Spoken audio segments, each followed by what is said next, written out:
TikTok time to rock. Good evening, good morning, good afternoon to everyone who's watching from all over the world. Your friendly neighborhood philosopher here, D. Wood. Going to be talking about the Unite the Kingdom rally. The Unite the Kingdom rally. I got Eric, your brother in Christ, here. In case anyone raises any claims about no one except snipers being able to make a 200-yard shot.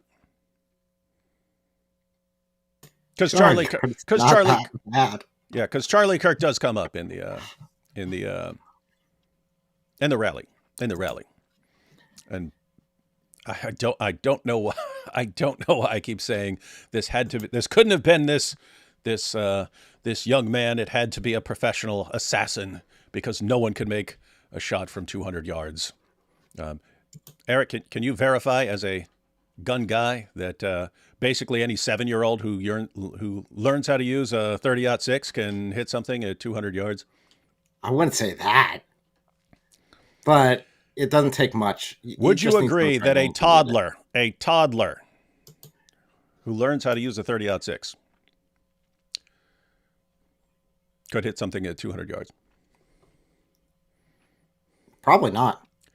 Didn't you say you could hit a ball? I want to see the toddler afterwards. I could hit it. Yep. But I don't think a toddler could.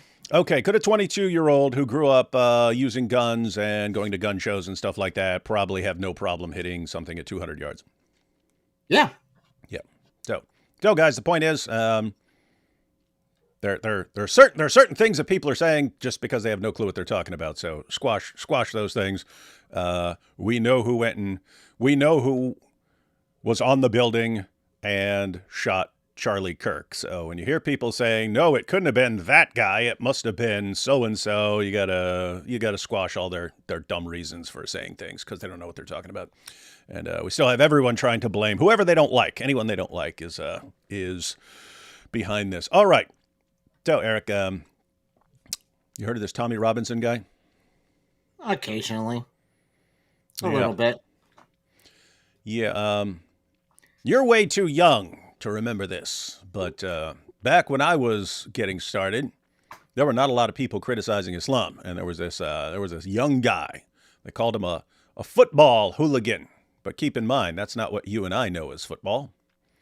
It's some weird thing where they basically go around the field smelling flowers and stuff like that, and the score, if anyone scores during the entire game, the score will be like 1-0.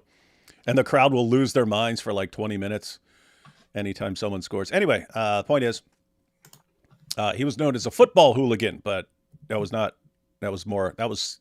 we would call soccer. And everyone just said he's this terrible, evil guy because he started something called the English Defense League. And he was saying, hey, there's some stuff going on. And he was pointing out what was going on with the grooming gangs and so on. And everyone spent years just calling him racist. And it was some of the most insane stuff I'd ever seen. They would have him on a show and he would break down his entire experience and what he had witnessed and what was going on. And they would just say, so as far as your racist views, and he would go, what did I just say that has anything to do with race? What? And then they would just go on calling him racist and so on. Anyway, tons of people hated him for a long time. And now all of a sudden, this dude's got millions of people, millions of people rallied around him. Of course, you know what they'd say. It must all be due to his amazing amount of racism. Yeah, in other words, everyone's becoming racist. You know what's interesting, though? If you just go back 5-10 years and so on, every description of him would be far-right extremist racist. Tommy Robinson says this and so on. Now they're not doing that as much. When I'm looking at the headlines, they've kind of calmed down, and I think they're realizing that it just doesn't work. It just doesn't work. Just calling everyone racist, it just doesn't work. Anyway, hey, so Tommy tweeted this. It says The Guardian reported 110,000 at our London rally today, yet literally had their own helicopter showing the millions of patriots. Legacy media proving again they'll just lie to your face for their own agenda. This is why nobody trusts them. We are the media now. So, The Guardian, that's one of the UK super trustworthy papers that for some weird reason no one trusts at all. They reported 110,000 people showed up. 110,000 big ones. We're going to look at I this. don't know about you, but my Good. knee-jerk reaction, 110,000 is actually pretty decent, but there's definitely more. Yeah, 110,000 people would be a lot. And according to British leaders, that would be a lot of racists. Oh my goodness, I can't believe we have 110,000 racists. But let's go ahead and check out this crowd. As Tommy pointed out, this is their footage. This is the footage that The Guardian used to say that there are 110,000 people. Now keep in mind, guys, 110,000 people, that would be a little more people than you'd see at a packed out football stadium. And I mean like American football, because I don't know if anyone shows up at these, well, you got these soccer hooligans, I guess, but I don't know how many people shows up to soccer games. But American football, you'll have stadiums, college, professional, and so on. They'll have 60, 70, 80,000 people and so on. So, but keep in mind, a stadium's pretty big, but there's a big empty spot in the middle, right? So it's a ribbon of people around the thing, and that'll be 60, 70, 80,000 people. So according to The Guardian, the people who showed up to Tommy's Unite the Kingdom rally are basically a bit more people than you'd see at an American football game. See if this looks like the number of people a little bit more than the number of people you'd see at an American football game. This is the footage that The Guardian posted when they said it's 110,000 people. Here we go. Okay, so look, there's some big circle thing here. Don't know what that is. One of their big giant roundabouts. And then you've already got a ton of people around that. So that would be a lot of people just there, right? But let's go ahead and look at this. You go down this road. Again, this is The Guardian's footage.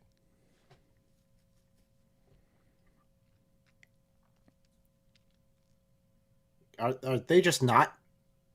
I mean, seriously, if they're going to lie about the numbers so badly, then, yeah, no. At least they cut the footage eventually, right? They wouldn't just keep going. It gets worse. They just want to keep showing after they lied to everyone, right? Look at this. They're still going. You can't see that. There's a shadow there, but that's all packed too. And then all those trees. And then you're still going out there. And look at that. And then look. And then they're coming from all different directions there. Look at that.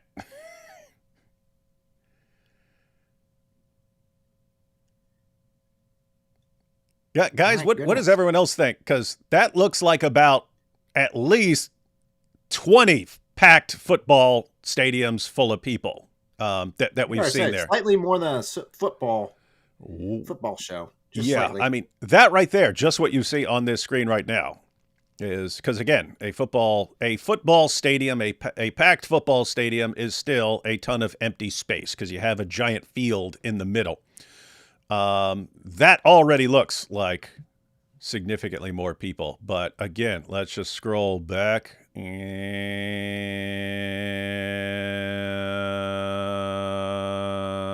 all the way back here. And my goodness, 110,000 people. My goodness, Guardian, you guys are a freaking joke.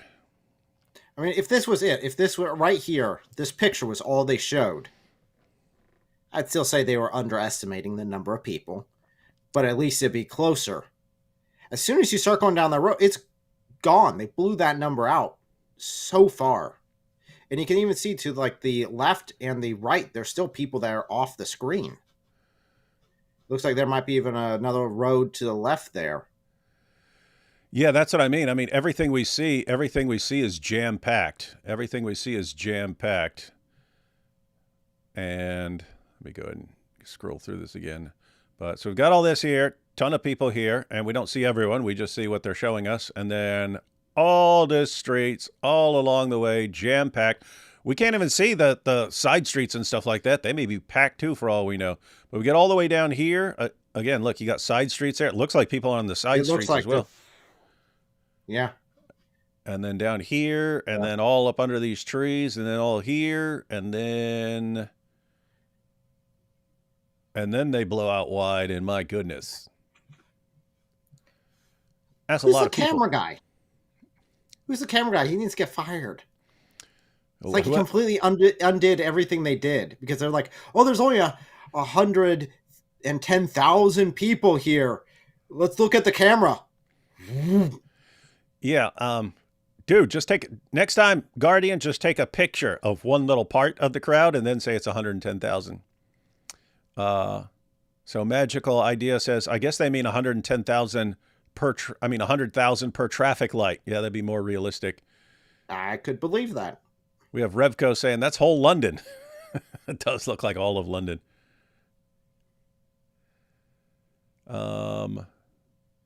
Jeremy says, update 2.6 billion at least. Yeah, that's good. That's more realistic. That is crazy. Adam says 5,000. That's true. Probably closer to 5,000. So anyway. Yeah, David says a tad bit larger than a Super Bowl crowd. Yeah, significantly larger than a Super Bowl crowd. And let's see. That's way more. Someone said 300,000, and then someone else said that's way more than 300,000. Yeah. I would say at least a million. Again, it looks we don't even see everyone. I would say at least a million. Looks like about 2 million. That many people. I think someone commented the police reported 3 million or something like that. I saw that at one point in the chat. Oh yeah, where? But yeah. No, we've got this. 300 billion trillion. I don't think it's up that high, but at this point, the Guardian's estimates seem to be about that right. I mean, that is just so far off of the actual. Their guess was so far off of the actual number. What's up, Confused Al? me for a second while I was taking over your channel. Well, hello. Hey, how you doing? Doing pretty good. Blessed by God. We're just checking out this footage here. How Yeah, people that's need to do math insane. better. I was watching the camera go, and it's like, how does it keep going? Oh, I know And what's going on. The especially people for- in the people in I'm the sure camera this is booth are like- like, stop showing, and it just keeps going. Yeah, you It's should like, have no, done there's this. a little bit more. Look, Guardian, you should have just taken a picture right here and said, see, 110,000 people, and it's a little, there's some people around there, but about 110,000 people. Just stuck with that. Instead, you just let the camera keep going. My goodness. Once again. Oh,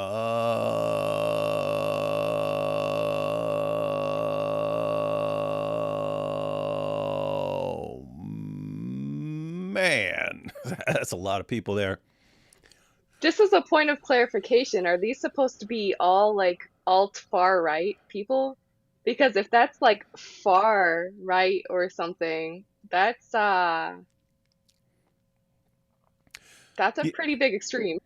Yeah, the idea of calling something, and this is the problem with like the media calling anything that is like basically right, like it's to the right of center, they now call far right and so on. But the idea of having a far right was that there's an extreme fringe. Same thing with the far left. There's an extreme fringe that is not necessarily representative of what regular people on the left believe and so on. So I think that's why I'm seeing them like tone down their language in their headlines and so on, is they're just realizing, wait a minute, we can't label everyone far right, or it kind of takes away any sort of meaning of far right. Yeah, that's crazy. I I hope they mean, have a if good amplification system. if they're going to call all these people racist because they're there to see Tommy, then it seems the UK have a bit of a problem. That's a lot. Tommy was saying this was the biggest rally they've ever had, and we'll be checking out footage, Tommy, afterwards and so on. All right, guys, the basic idea um, for what we'll be covering is Tommy had a couple hours of footage on his YouTube channel, but it didn't include the speeches, and I'm interested in the speeches. And then he did cover the whole thing on Twitter, but it's like a 7.5 hour video, and my Twitter video downloader would not download a 7.5 hour Twitter video. So I kind of have to wait until they release the. I mean, you can watch it. You could go watch it and scroll through and find everything and so on. But they released a couple. They released a couple of clips separately, and we're going to check those out. And here we have. Which one of the dots is AP? The most Turkish one. Hey, if I was AP and I had a Turkish channel, I would call my channel Turkish Delight, and then just have a Turkish channel. AP's not he's not sharp enough to come up with an awesome idea. He's like, oh, let's just call it apostate prophet in Turkish. It'd be like so dumb. So anyway, let's go ahead and check out a clip. Actually, let's take a first couple super chats, guys, and then we're gonna check out the first thing we're gonna look at. They had a tribute to Charlie Kirk. So we're gonna check that out. Nice. Let's see. We had a Canada First rally in Toronto this afternoon, and whoa, there's Canada First, huh? We had a Canada First rally in Toronto this afternoon, and it was both awesome and saddening to hear Canada First, followed by Rest in Peace, Charlie Kirk. Hearts are changing. The white Scottish convert to Islam, revert Muslim BS, made a Charlie Kirk short that I think would piss you off. It pissed me off. Huh. I'll check this out. Yeah, lots of nasty stuff being posted. It's weird, isn't it? I'm sure you guys have seen. There are millions of people changing their minds on political issues by recoiling against some of the evil they're seeing. Isn't that wild? I mean, I even like what's his face, Awaken with JP, who used to be, this whole like against the right type mentality. He made a whole video, several years back, about how it was exactly this, all the darkness of the world that made him turn to the light, and how he even started considering God because of all of the darkness in the world. It's pretty wild. Yeah, he did. I made a video about that. He said he wasn't seeking Jesus or Christianity. I mean, guys, keep in mind, he on his channel he played like a goofy new age guru, but he was actually a like new age guru. He just saw some people would take it too far, and he wanted to make fun of the people who are taking it too far, like who are becoming like overly. It's basically people who become annoying with it, right? You can have like vegans who are just nice, and then you have the vegans who are like super obsessed, and everyone has to listen to them about everything and so on. So he's kind of making fun of the guys who take it too far and so on. But again, he was an actual like new age guru type. But yeah, he made a video saying he wasn't like seeking Christianity or Jesus or the Bible or anything. He's just recoiling against the evil that he saw going on. And he said, and he realized the further he tried to get away from the evil, the more he realized he was agreeing with Christianity and so on. So anyway, lots of people, it seems, are experiencing something along those lines right now. As they're looking around going, wow, I disagreed with Charlie, but look at what he's responding to. These guys are just sick and evil. Oh, yeah. I've seen that a lot in even like personal like Facebook posts and that sort of thing, where friends who are very much in disagreement with Charlie Kirk are like, "What's wrong with you people? Why would you say that? Like, this is a human life. This is a father. He has two little kids. Why would you That's say that?" that was Sneeko. Sneeko was saying it. Yeah, Yeah. yeah. Let's see. We attended the rally. We are Jewish. Well, then obviously all of these far right white supremacists beat you up while you were there. We are Jewish and the media's lying. No far right attended. Black, British, Polish, Welsh, etc. came, and we did look for the far right. Interesting. Nice. Hey, who's this guy? Don't see his name in the title. His name is Eric. His channel is Your Brother in Christ. Oh, I thought they were talking about you. His wife is Elle.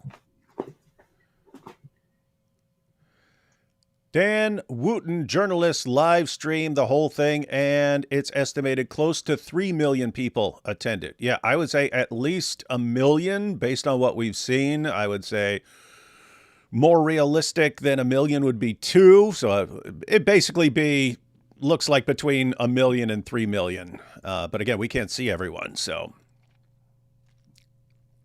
yeah, I would have guessed around 1.8 or 2 million or something like that, but I would not be surprised if it's around 3 million.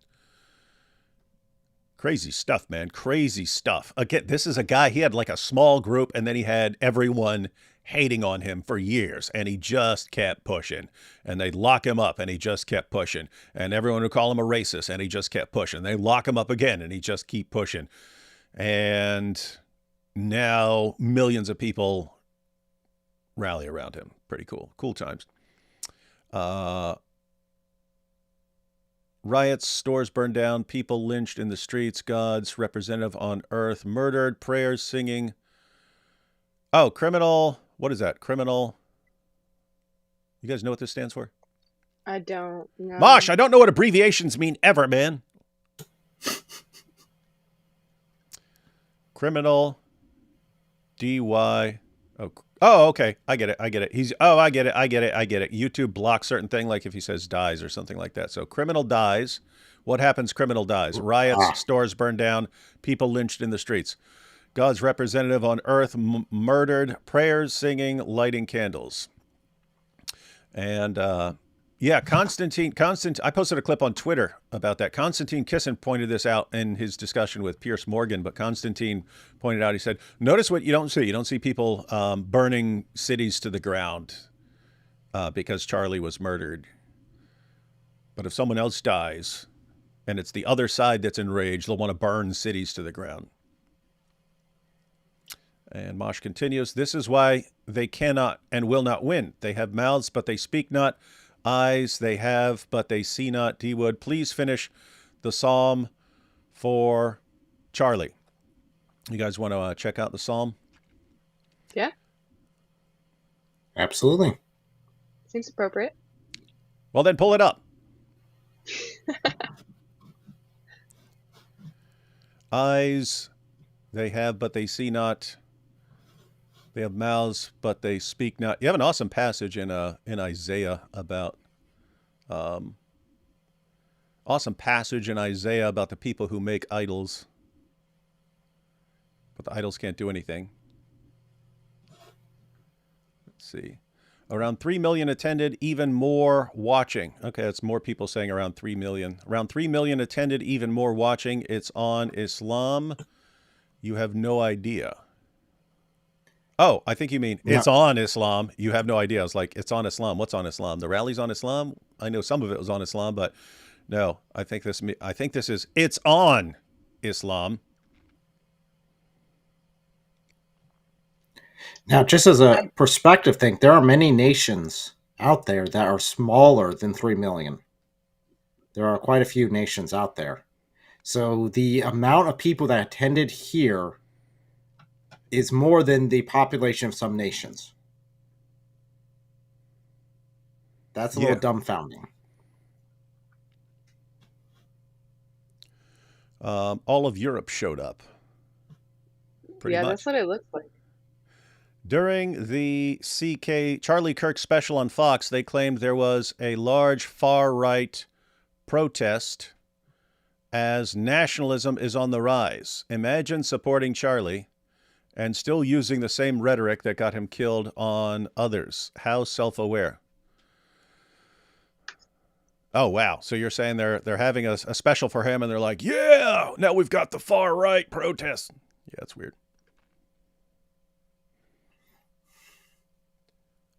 Do you want to Just so read you that know, psalm, El? Yeah, I can. Just go and read it. Okay. So it's Psalm 115, started in verse 5.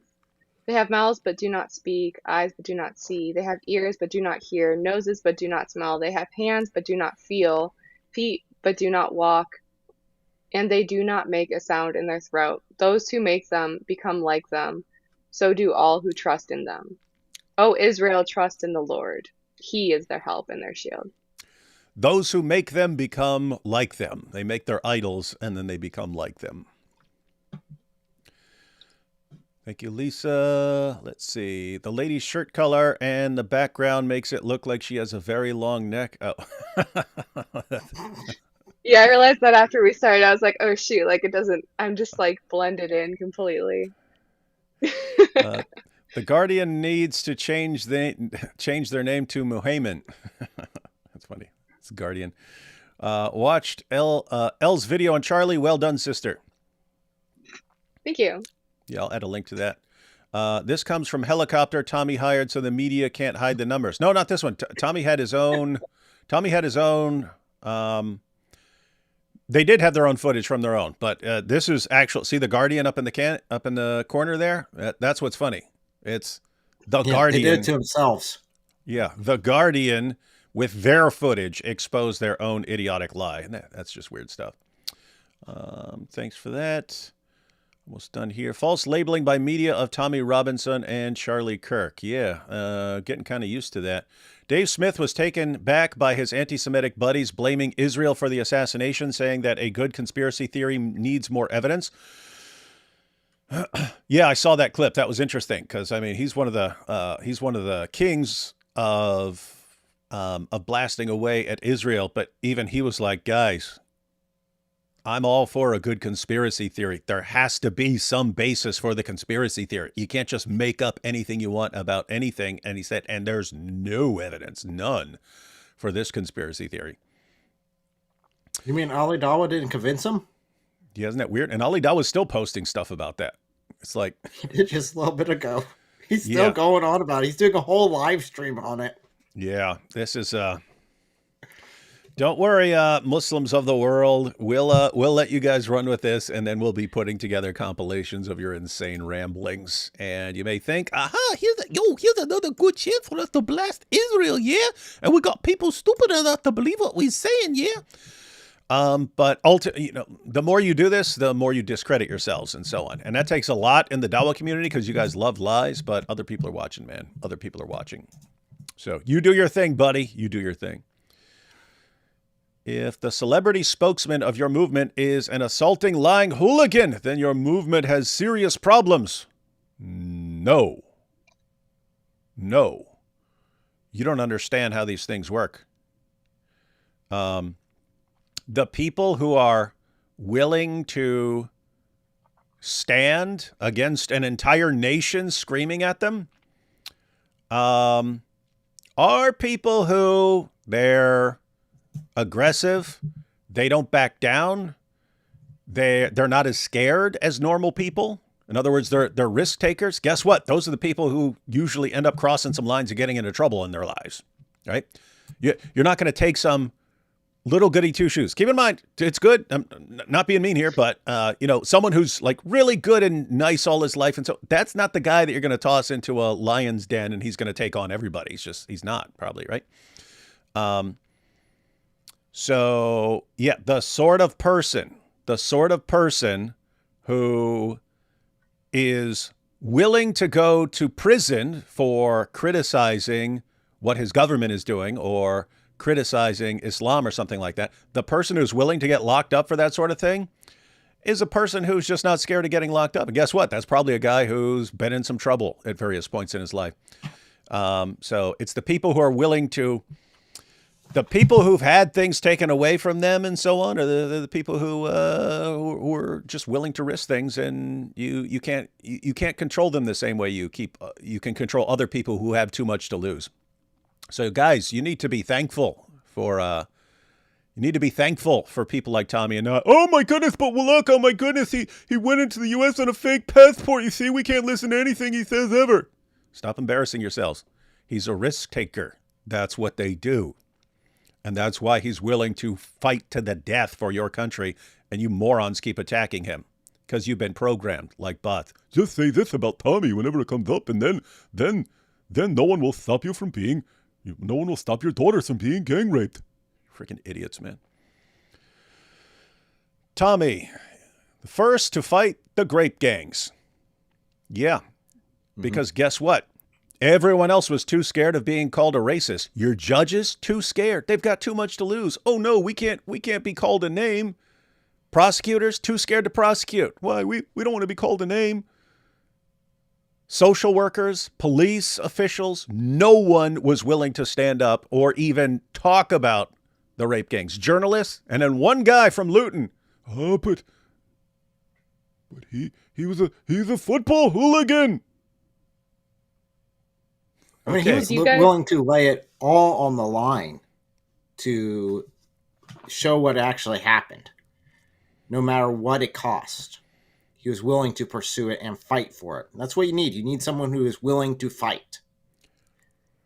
And Tommy's willing to fight. And, I mean, just think about this. This guy who's, I mean, actually been willing for 2 decades now, almost, to lay down his life to try and save his country, to try and rescue little girls and so on. And what do they do? First time you mention him, oh my goodness, he's a football hooligan because the newspaper told me.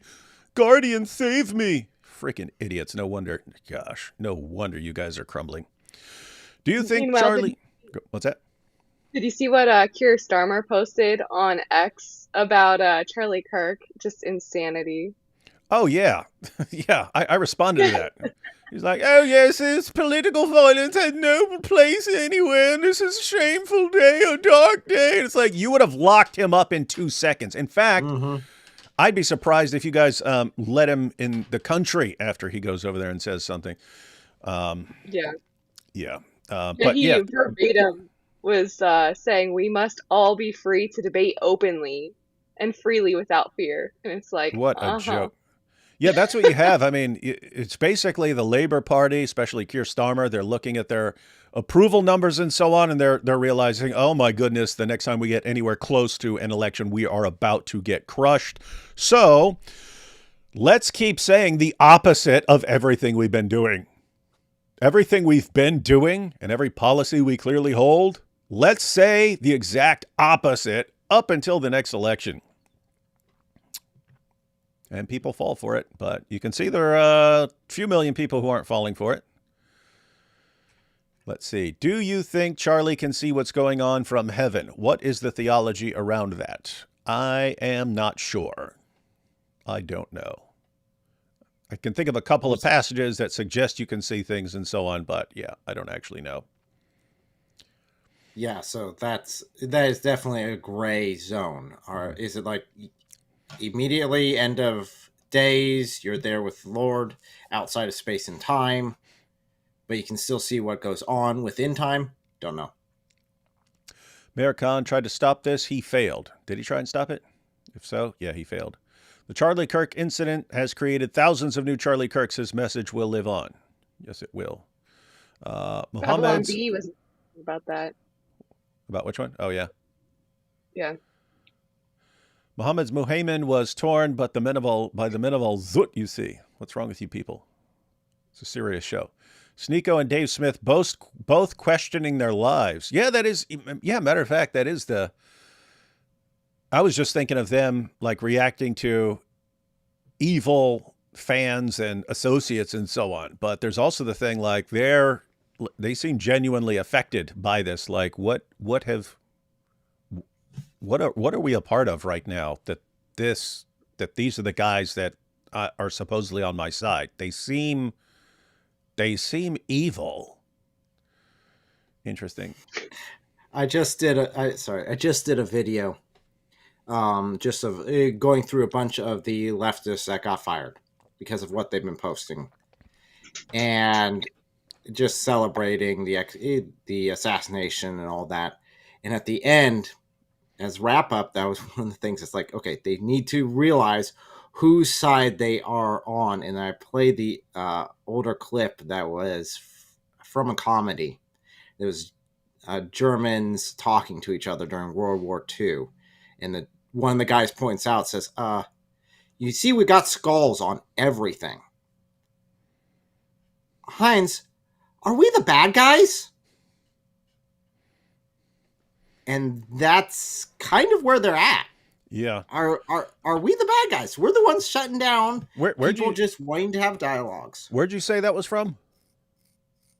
I forget what movie that was from. I just remember that old phrase. Anyone remember where that's from?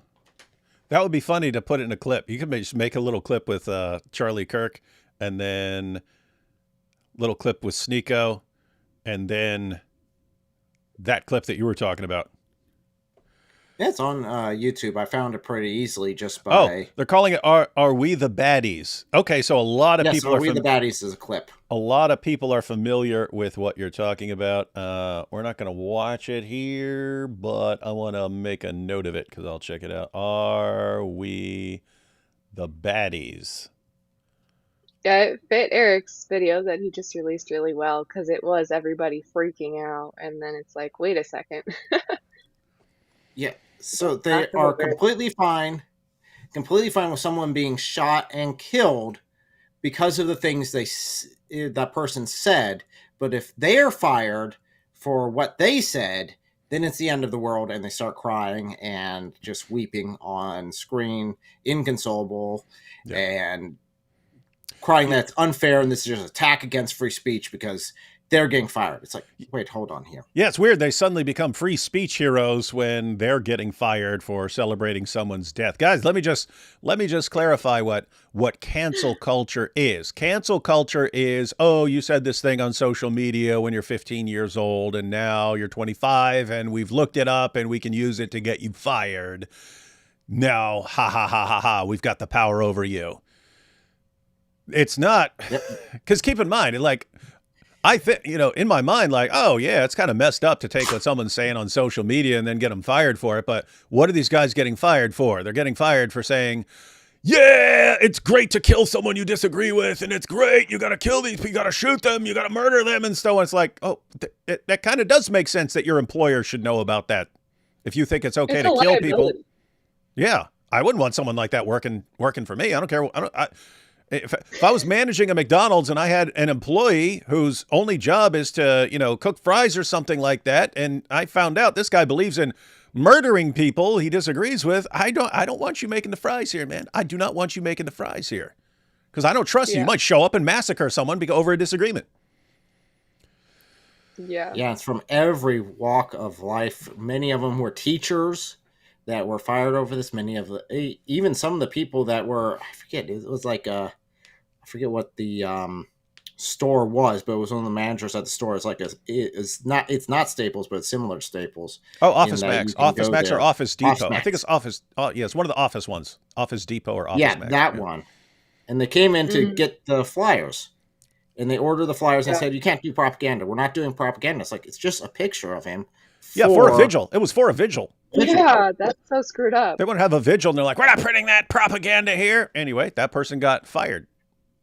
She got fired. Yep. Rightly.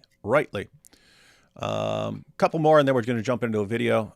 This is someone responding to but Tommy's a football hooligan, soccer hooligan. I found Tommy through Avi Yemeni, Jewish Yemenite YouTuber. Was crazy to hear Tommy is a Nazi when his best friend was a brown Jew and boss was Ezra Levine. Yeah, that is weird. And guess what? You look at the people around Tommy. It's clearly not about race, guys. It's clearly not about race. It's about bad, dangerous ideas. That's the dividing line. You guys have some very bad, self-destructive and others destructive ideas that are destroying society, and we're against that. And guess what? You could be the whitest white person on the planet and be massively evil and destructive, as we just saw with Charlie Kirk being murdered. Who was that? Whitest white Mormon you've ever seen in your life. Gunned him down. Not about race, guys. About good ideas and bad ideas. Ideas that build up and ideas that destroy. The wicked are so eager to remove Christians from the world that would leave them with only each other on this planet. Have fun with that. Christians have a better home waiting anyway. Compare it to Palestine March on London Bridge. I'd have to check that out. I don't think it was that big. It was not that big. I do remember seeing some pictures from it, but it's not this scale. Not even close. Advance UK is the way. This is the way. I certainly hope so, but I'm suspicious about all you guys starting a new political party every 5 seconds, and then everyone will rally around that new political party that's supposed to fix everything, and then like 2 years later, everyone attacks the political party from inside and says, you can't trust this political party because they did this, and then they all like, let's start a new one.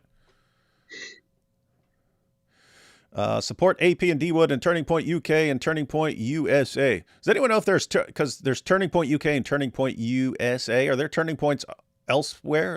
Is there like Turning Point Germany and Turning Point France and so on? I'm not sure, but I was wondering about what all their reach is, because I saw the UK channel on X or whatever it would be called, and it's like, oh, interesting. Because normally, like when people think about Turning Point USA, even aside from the name, they think of it as like a very American, like pro-America thing. So I find that very neat. Mm-hmm. According to Jeremy from The Quartering, Charlie Kirk's killer's boyfriend, i.e. the roommate who gave up the Discord messages, is trans. Yeah, I saw that too. I saw that just today because we didn't see it beforehand.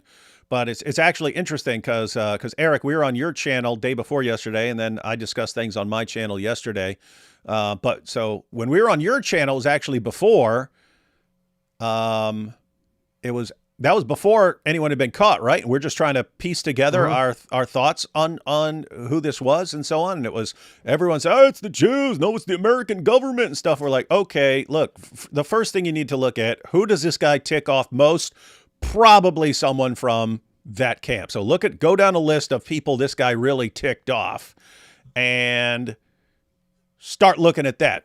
And so we were talking about trans shooters just because we've had some of them, but that would make sense. He was really ticking off trans people. And then we said, or it could be an Antifa type. So we're thinking left, general like far left. And so it was some of the trans community, an Antifa type, someone who's like radically pro-abortion to the point where you got to kill anyone who's opposed to abortion or something like that, somewhere in there on the left. Or I thought it was less likely, but he was ticking off a lot of Muslims, as we see from all them celebrating his death and so on. So that would be I would guess somewhere in there. It's possible that it's something else. What's up? I would have said no chance that I was a Muslim. Just because the MO of any Muslim shooter, one, they normally like to be up close and personal. On top of that, they normally want it to be known why they did it. So the very fact that this person hid and tried to get away, kind of without there being like, this was the clear agenda here, I would have leaned towards the other groups. Oh yeah, we leaned left, ladies and gentlemen. We leaned left. We were thinking we were thinking left. But it's interesting because like my top 3 picks in order, without knowing who did it, were someone trans. And if there hadn't been recent shootings from trans people or this becoming a thing, I would not think of like a trans person as someone who's going to go out and do a shooting. It doesn't seem like, it's not what I would expect. If all I knew was you're a boy who's transitioning to being a girl, or a girl who's being transitioned into being a boy, or something like that. That gives me no clue that you're going to want to go out and shoot people or something like that. So, but we've just seen this. We've seen this multiple times recently, and so it's kind of becoming a thing. And so my top 4 picks in order would have been trans something, Antifa type, really extreme pro-abortion person, or then after that Muslim. And so yesterday he had the Antifa. When details were released, he was putting Antifa stuff on engraved on the casings and so on.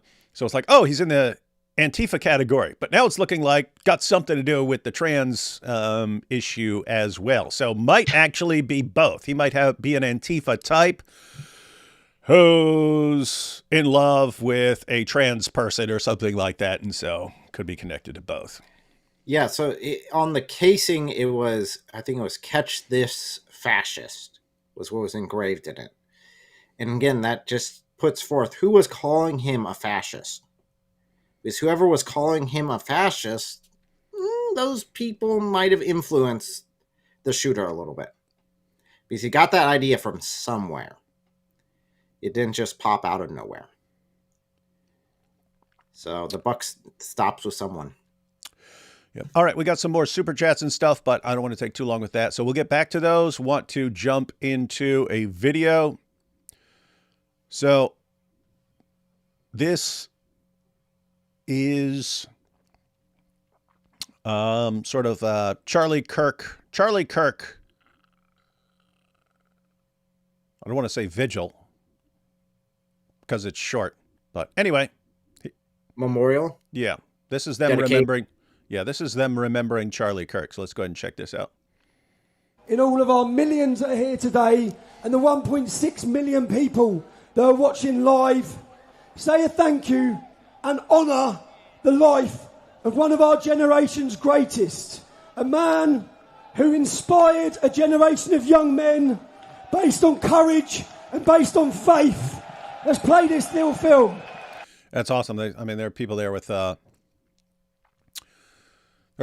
signs of him. But yeah, Charlie Kirk. You guys can probably tell there. Tommy was. I don't know if he was sick or if he was yelling so much earlier on that he was losing his voice. But he was losing his voice more and more as this went on. So he was either. Actually, I'm guessing he must have been sick, because Tommy's always yelling and his voice carries pretty well. So I'm guessing he's got a cold or something.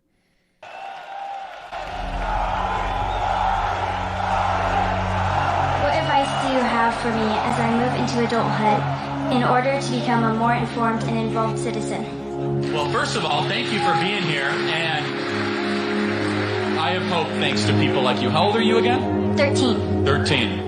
Here's a couple things I want to encourage you to do. Learn something new every single day, and focus on what it means to be a good person and a person of strong character. Aristotle said that courage is the ultimate virtue. Without it, there are no other virtues. If people aren't courageous, you don't have honesty, you don't have justice, you don't have beauty, you don't have wonder. And so at age 13, I want you to commit yourself to a life of courage. Courage is doing the right thing when you don't know how it's going to work out. Courage is committing yourself to the correct course of action, regardless of the cost associated to it. Every human being, I believe, is made in the image of the divine, is sacred, is unique. And if we get away from this principle as we have, we not only have moral degradation, we not only have the collapsing society around us, but it's bad for that being itself. That being itself is unique. That being has rights. And who are we to say, just because we're older, that we get to murder it? Thank you.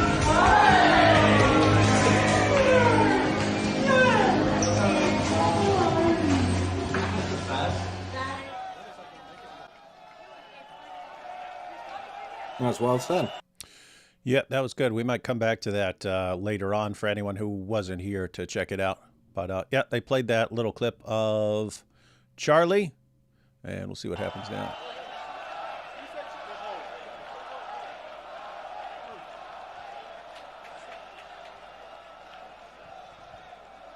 Hello, Great Britain.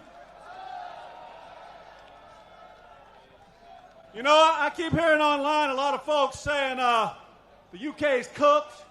I'm leaving the UK. The UK's done. But I'm looking at what 1 million an army of 1 million people. So I got to say bullshit to that. Britain's Hey, anyone know who this guy is? Nope. Yeah, I don't know who this is either. Let me see. not He's got an done. American flag. Yeah, and he's American. Sounds American. That's about all That I is got. hilarious. Sounds like he's Actually, from Texas or Tennessee or something like that. Anyone know who this guy is? Like I don't know. Is this someone? I don't know. Is this like someone famous or something like that? I don't know who he is.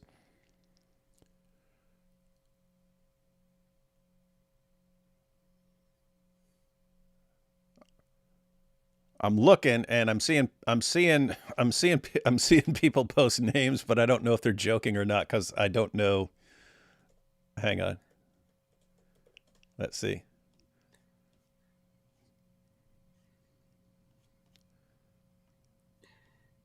Yeah, there seems to be a census coming in. Oh, actually, yeah, someone said Don Keith, and I looked up Don Keith, and some old dude popped up, but then there's also some young guy who also looks like this, who does look like this. I don't know. Yeah, there's now quite a few people coming in saying Don Keith. Okay, so it looks like Don Keith is the winner. Multiple people. You had some people joking, said Hunter Biden, a hillbilly. Some other Boss names and Hogg. so on. AP, yeah.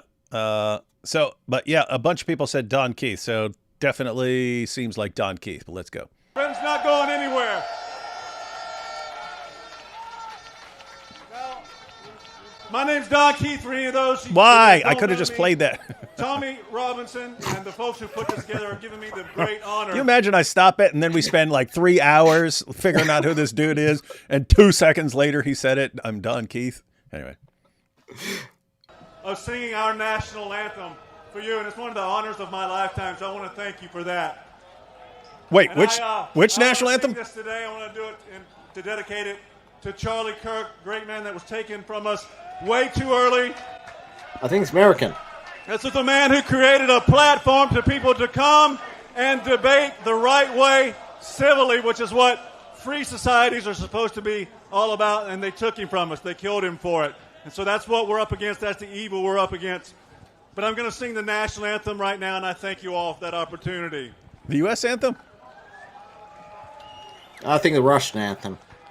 Oh, say, can you see by the dawn's early light what so proudly we hailed at the twilight's last gleaming, whose broad stripes and bright stars through the perilous fight o'er the ramparts we watched were so gallantly streaming, and the rocket's red glare, the bombs bursting in air, gave proof through the night that our flag was still there.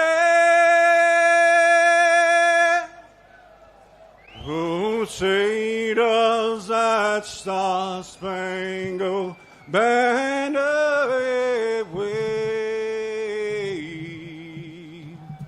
o'er the land of the free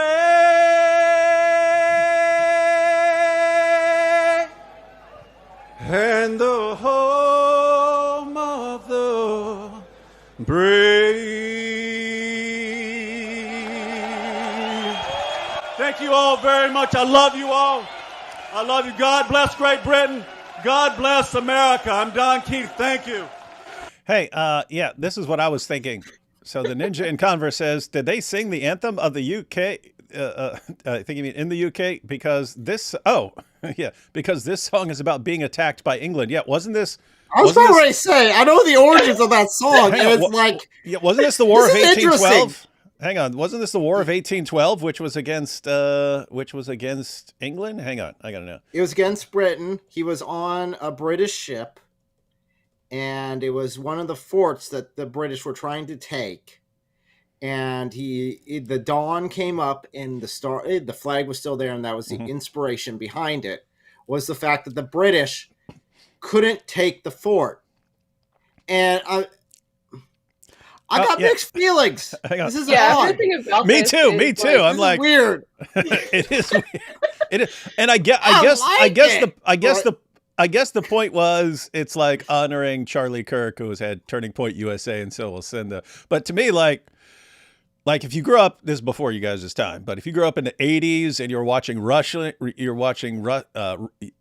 or something like that, it would be like Nikolai Volkov would come out and he would insist upon singing the Soviet national anthem and stuff like this, and the crowd would be booing, boo.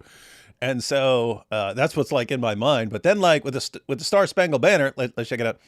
The Star Spangled Banner is the national anthem of the United States. The lyrics come from the defense of Fort McHenry, a poem written by American lawyer Francis Scott Key on September 14th, 1814, after he witnessed the bombardment of Fort McHenry by the British Royal Navy during the Battle of Baltimore in the War of 1812. Key was inspired by the large U.S. flag with 15 stars and 15 stripes known as the Star Spangled Banner flying triumphantly above the fort after the battle. Oh, hey. Hey, hang on. This is interesting. The poem was set to the music of a popular British song written by John Stafford Smith. By the Anacreontic Society, a social club in London. Huh. That's interesting. I'd like to hear that. But so it's kind of funny. They took a popular British song and made it into a song about American victory. And now we've got American victory over the British. And then it gets sung in 2025 at a rally for uniting the kingdom. I don't know. There's something awesome and funny about it, and there's something a little messed up. I don't know. It's got a weird vibe. Is even Britain funny, looking at though, coming to because- the next state? Yeah. But didn't they start off the whole like introduction to this guy by saying, everybody's like, we should just ditch the UK. And then they sing a song about ditching the UK. Yeah. That is kind of funny. People are saying the UK is cooked. I, Don Keith, I'm here to tell you the UK is not cooked. In fact, we're going to sing a song. A song that we all know and love. We all sing it all the time where I'm from in Texas. And I'm sure you guys love it too. Let's sing a song about you guys getting your behinds handed to you in the War of 1812. I'm sorry. I'm waiting for the Yankee Doodle to be the next song he sings. That would be on the same level. Oh, boy. This is funny. I see people talking about the dumping the tea. Yeah. And next, we're going to sing a song called the Boston Tea Party. Awesome stuff. All right. Let's let this continue. USA! USA!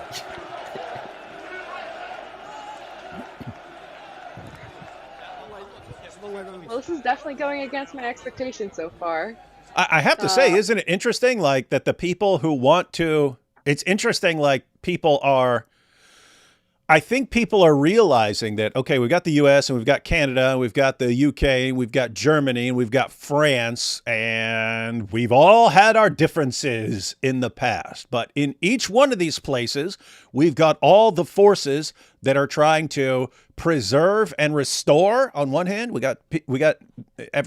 in each one of these places, we got people who are trying to preserve what's good and to restore what's been lost, and people who are trying to tear it down to replace it with something else, like a communist state or socialist state or an Islamic state or something like that. And people are recognizing, wait, in all of our countries, we have two broad categories of people, the people who want to preserve and restore and the people who want to destroy and replace.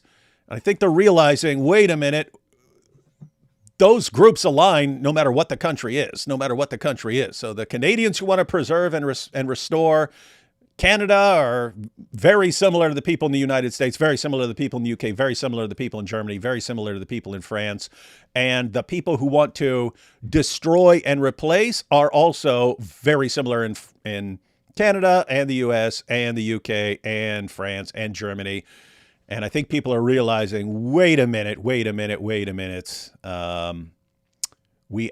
all on the same page here. We're all on the same page of this issue. And that's why these guys in the UK can sit through the national anthem, a song about crushing and humiliating England. That's why they can hear that song and then start chanting USA. I'd be seriously interested in seeing bunch of UK guys come over to a rally in the US and then playing the British national anthem. And I hope it would be cool. I hope it would be cool like that. And people start cheering for the UK. What is their net? I bet it's like something like God Save the Queen or something like that. Is that what it is? Hang on. Well, it'll be God Save the King right now. God Save the King. God Save the Queen. Hang on. They have a king currently.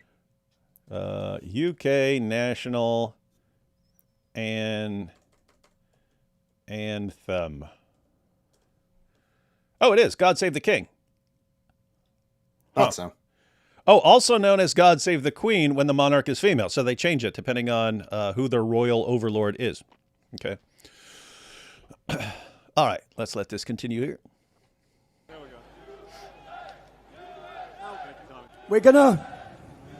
We want everyone now to full. Oh, that was everyone. That was them posing for pictures with the U.S. flag. Huh, that's interesting. We want everyone now to fall silent as we pay respects for 1 minute for one of the bravest fighters, one of the most intelligent fighters, certainly is going to be seen in our lifetime. To Charlie's family, we all pray for you and we hope we honour his life. And you'll know when the minute's up because the bagpipes will play.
Bear in mind, this is a context in which they get in trouble for praying quietly, typically, in the UK, like time and time again.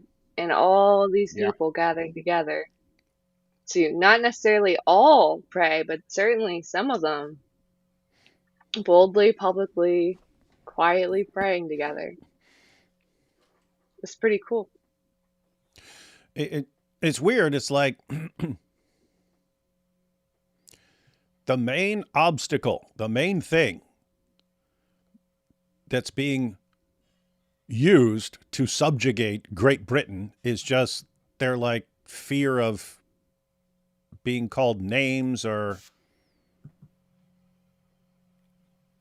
it's fear, right? I mean, you could take back Great Britain in a heartbeat, but you just have a bunch of people who are, one, you got the sort of baseline people who you just were too worried about being called names and so on. But then you have like the government that will actually lock you up. So that is more, that's a bigger concern than simply being called a name. But if the people of Great Britain in general just said, you know what, we're not going to be scared anymore because this is not a time to be scared. You win, guys. You win. It would be over. It would be done. You've already won the moment you stop being scared of what they can do to you. Anyway. All right, so now we got the bagpipes. It's also cool. So we had the U.S. national anthem sung, and then right after that, we have traditional American instrument, the bagpipes, which were developed. We're just talking about wrestling, but Roddy Piper. Roddy Piper, everyone. We got Roddy Piper. Introduced the bagpipes around the world, and now they're being played in London.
I see some people complaining because I pointed out the fact that the bagpipes are a traditional American instrument.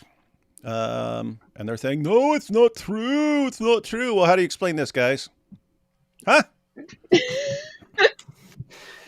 See, they're not. They're in denial. Well, considering some people think bagpipes originated from Egypt, denial is not too far from that. Roddy Piper, ladies and gentlemen. Roddy Piper, my favorite wrestler of all time. Hot Rod. All right, this is almost over. Let's see. Pretty cool they picked a Christian song. What's that? It's pretty cool they picked a Christian song. It's they went from picking a USA song to Amazing Grace, which is definitely what the UK needs. But pretty cool. Bagpipes are weird because it's kind of like a dumb instrument, but it's for some reason it's perfect for funerals and stuff like that. Sounds perfect for Amazing Grace and so on. All right, guys, you're hearing it. If I ever get brutally murdered by jihadis, I want the bagpipes played at my funeral or memorial, whatever. And as a second request, I'm putting it here so everyone remembers, I want everyone to take my body and make it animatronic like the mouse at Chuck E. Cheese. You know what I mean? And then I'm going to record stuff ahead of time.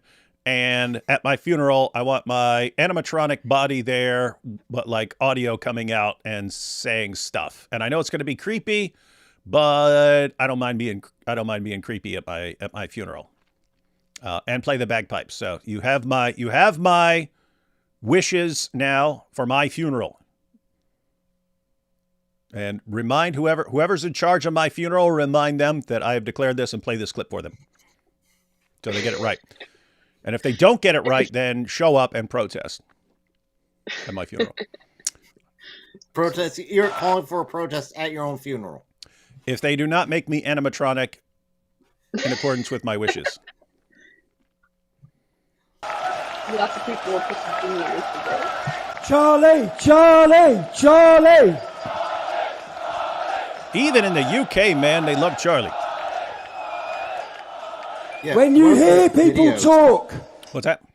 one of the videos that has been going around online, some leftist there who's saying, no one will even remember, no one's going to get inspired by Charlie, no one's ever going to even remember him. He'd just be a real quick thing, and then everyone will forget, basically. No. That sounds incorrect to me. I just watched about 3 million people be quiet for a minute. I have a hard time getting my kids to be quiet for like 5 seconds. That's inspiration. That's dedication. And then on top of that, all of this, this is going to get interesting. And it's growing, ladies and gentlemen. It's growing. about the special relationship between America and Great Britain. This is the special relationship that you're seeing here. It's not between our governments. Does anyone think David Lammy or Keir Starmer have got a special relationship with America? Oh, they do have a special relationship with America. Keir Starmer and those other guys. They do have a special relationship. You're on our crap list. That's your special relationship of your leaders. They hate America. They hate everything it represents. They hate freedom. Keir Starmer dared to make a Twitter post about the murder of Charlie Kirk. He called him out. If Charlie Kirk lived in this country, He'd be he'd have been imprisoned Yep. for some of the things he said. So today, as well, there's only one country in the world and one government that's fighting for all of our free speech. It's not our government. It's certainly not the European Union. It's the Republican Party in the United States. It's J.D. Vance. It's Donald Trump. Wow. You got How a lot of interesting. you got a lot of pro-America fans over there. Huh. At a UK rally. These about are interesting saving the times. UK. These are interesting times. So now the question would be, which one's going to become the 51st state first? Is part of Canada or part of the UK? Which one's going to join up first? We'll take the UK. I mean, Canada's closer, but it would be awesome to have a good base right outside mainland Europe before we take that as our 52nd state. Or maybe we'll go Great Britain, then Canada, then the rest of Europe. What's funny is there are Wouldn't that people, be- anytime you say anything like that, there are people who flip out, no, oh my goodness, let's vote in a new leader who will stop them from taking over. You guys understand? We're joking, right? Anyway. Well, That would be though if you weren't joking. Like if No, the US left Britain and then took Britain back as part of the US. oh, it'd be hilarious. I would love that. That would just be so much irony. It's like, oh yeah, we rebelled, we got our independence, we became better, and now you're one of us. You're now one of our little states. Come here. you know what we should do? Tie like a big rope around Great Britain and then attach it to a boat and then have the boat like haul it over here and have it like right off the coast. So we're way closer. We're way closer, and that way we can exercise better control. No, we're not trying to be mean now, That would be everyone. very convenient. You guys are being very cool today at the Unite the Kingdom rally. And we think you guys should be united in crushing everything that wants to keep you from being united. I'll take a couple more super chats, and then we're going to check out the next clip. The next clip is Elon. Yes, Elon. Elon Musk. Wow. Did you hear what Ben Habib called Sir Keir Starmer? What's that, white? Wanker. Wanker. W. Oh, okay, wanker. Okay, Wanker. now I get it. W and then anchor. That's funny. Wanker. It's from a British sketch comedy show called That Mitchell and Webb Sound. Apparently, it's from Series 2, Episode 1. Yeah, I found the clip.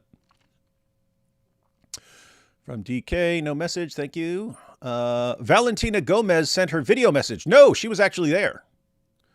I saw that, but they haven't released it as a separate clip. And I mentioned earlier, in case you weren't there, but I can't download the 7.5-hour clip, so I have to wait for them to download the video separately. But yes, Valentina Gomez was there, and in true Valentina Gomez style, she did not hold back. She did not hold back. She's permanently dialed up to 10. Everyone, she's permanently dialed up to 10.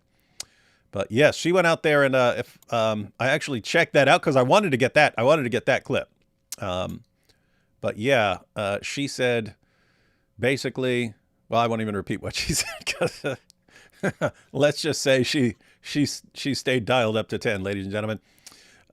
According to JD Delay, over 700 fired so far. Oh, on the issue of people being fired for. Oh yeah, it's celebrating bad. It. Yeah, I was getting that video ready for today, and I would sit down. I go, okay, I got the number I want. I put it in, and then I check Twitter again.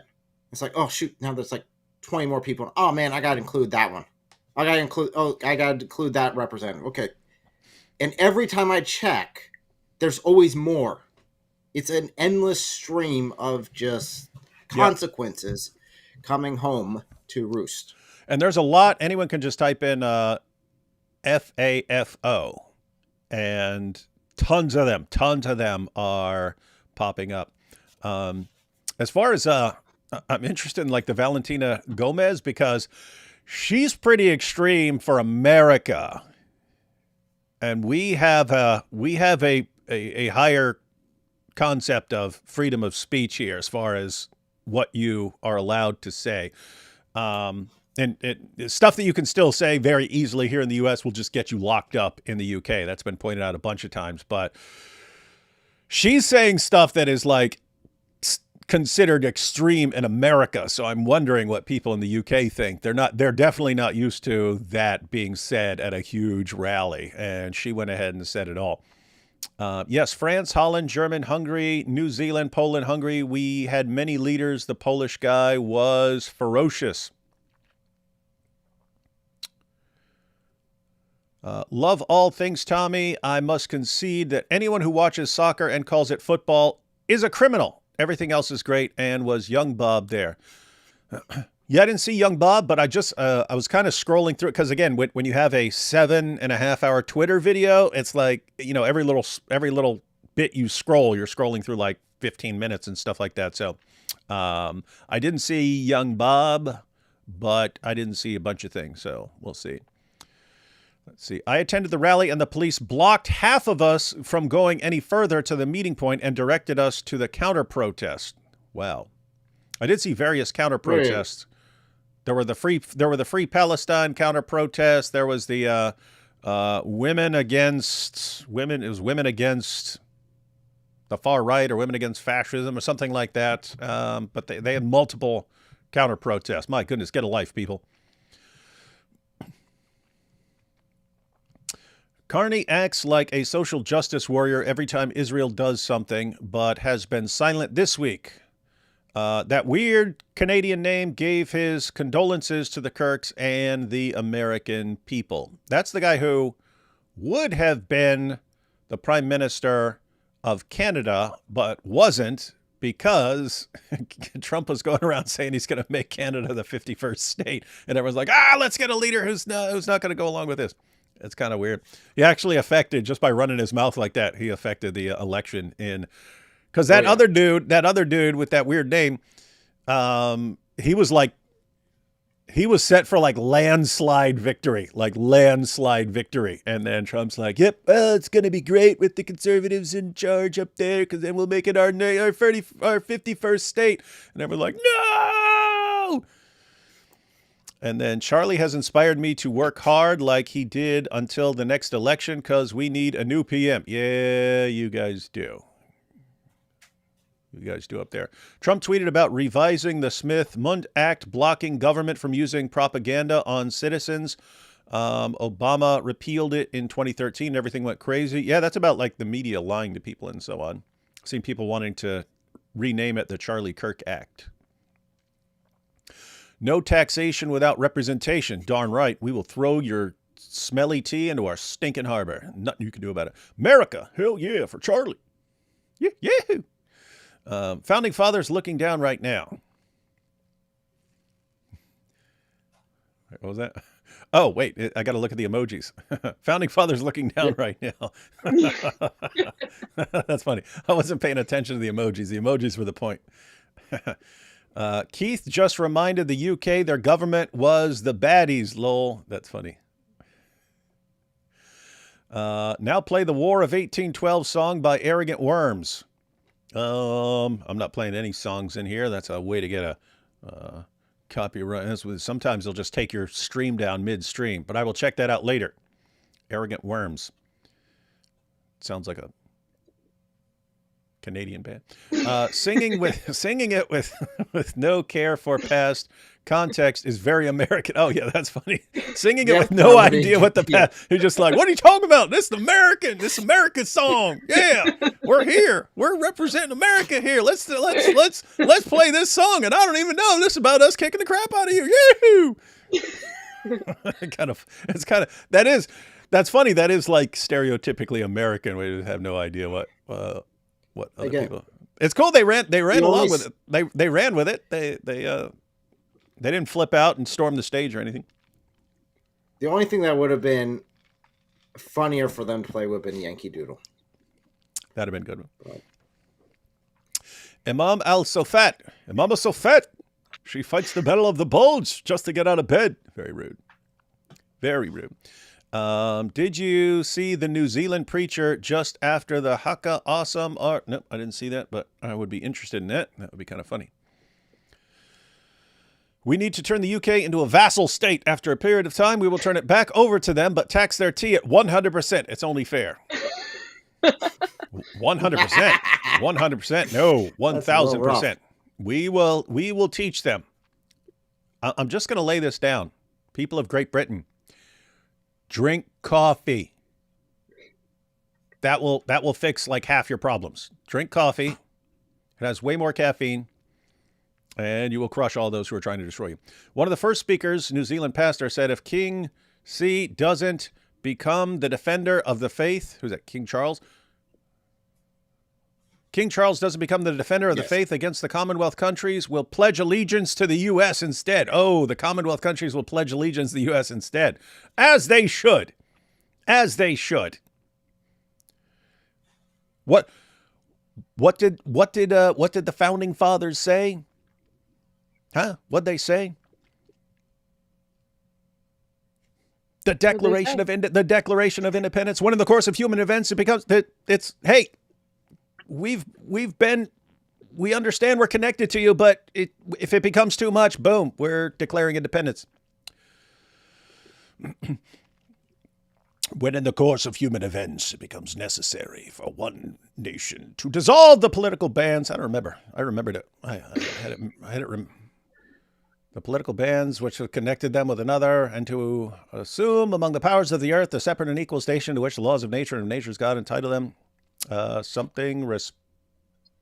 Yeah, I don't remember it. I'm going to have to memorized it like 35 years ago or something like that. I'll have to do that again.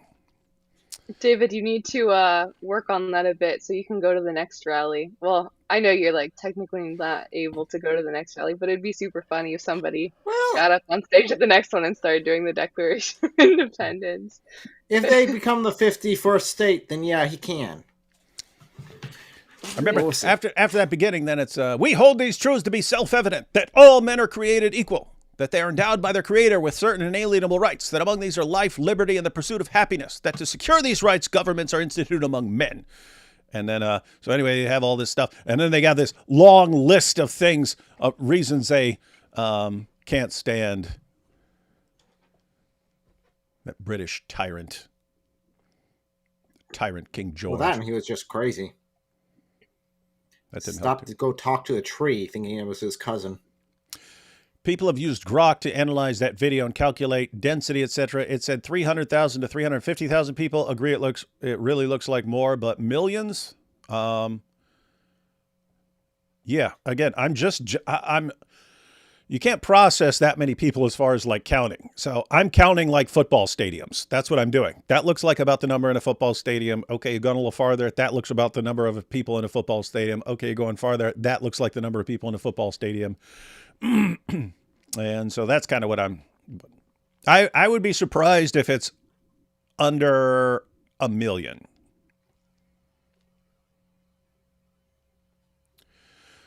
I understand now. I understand why Charlie was called home. A great unification is coming. He was the catalyst.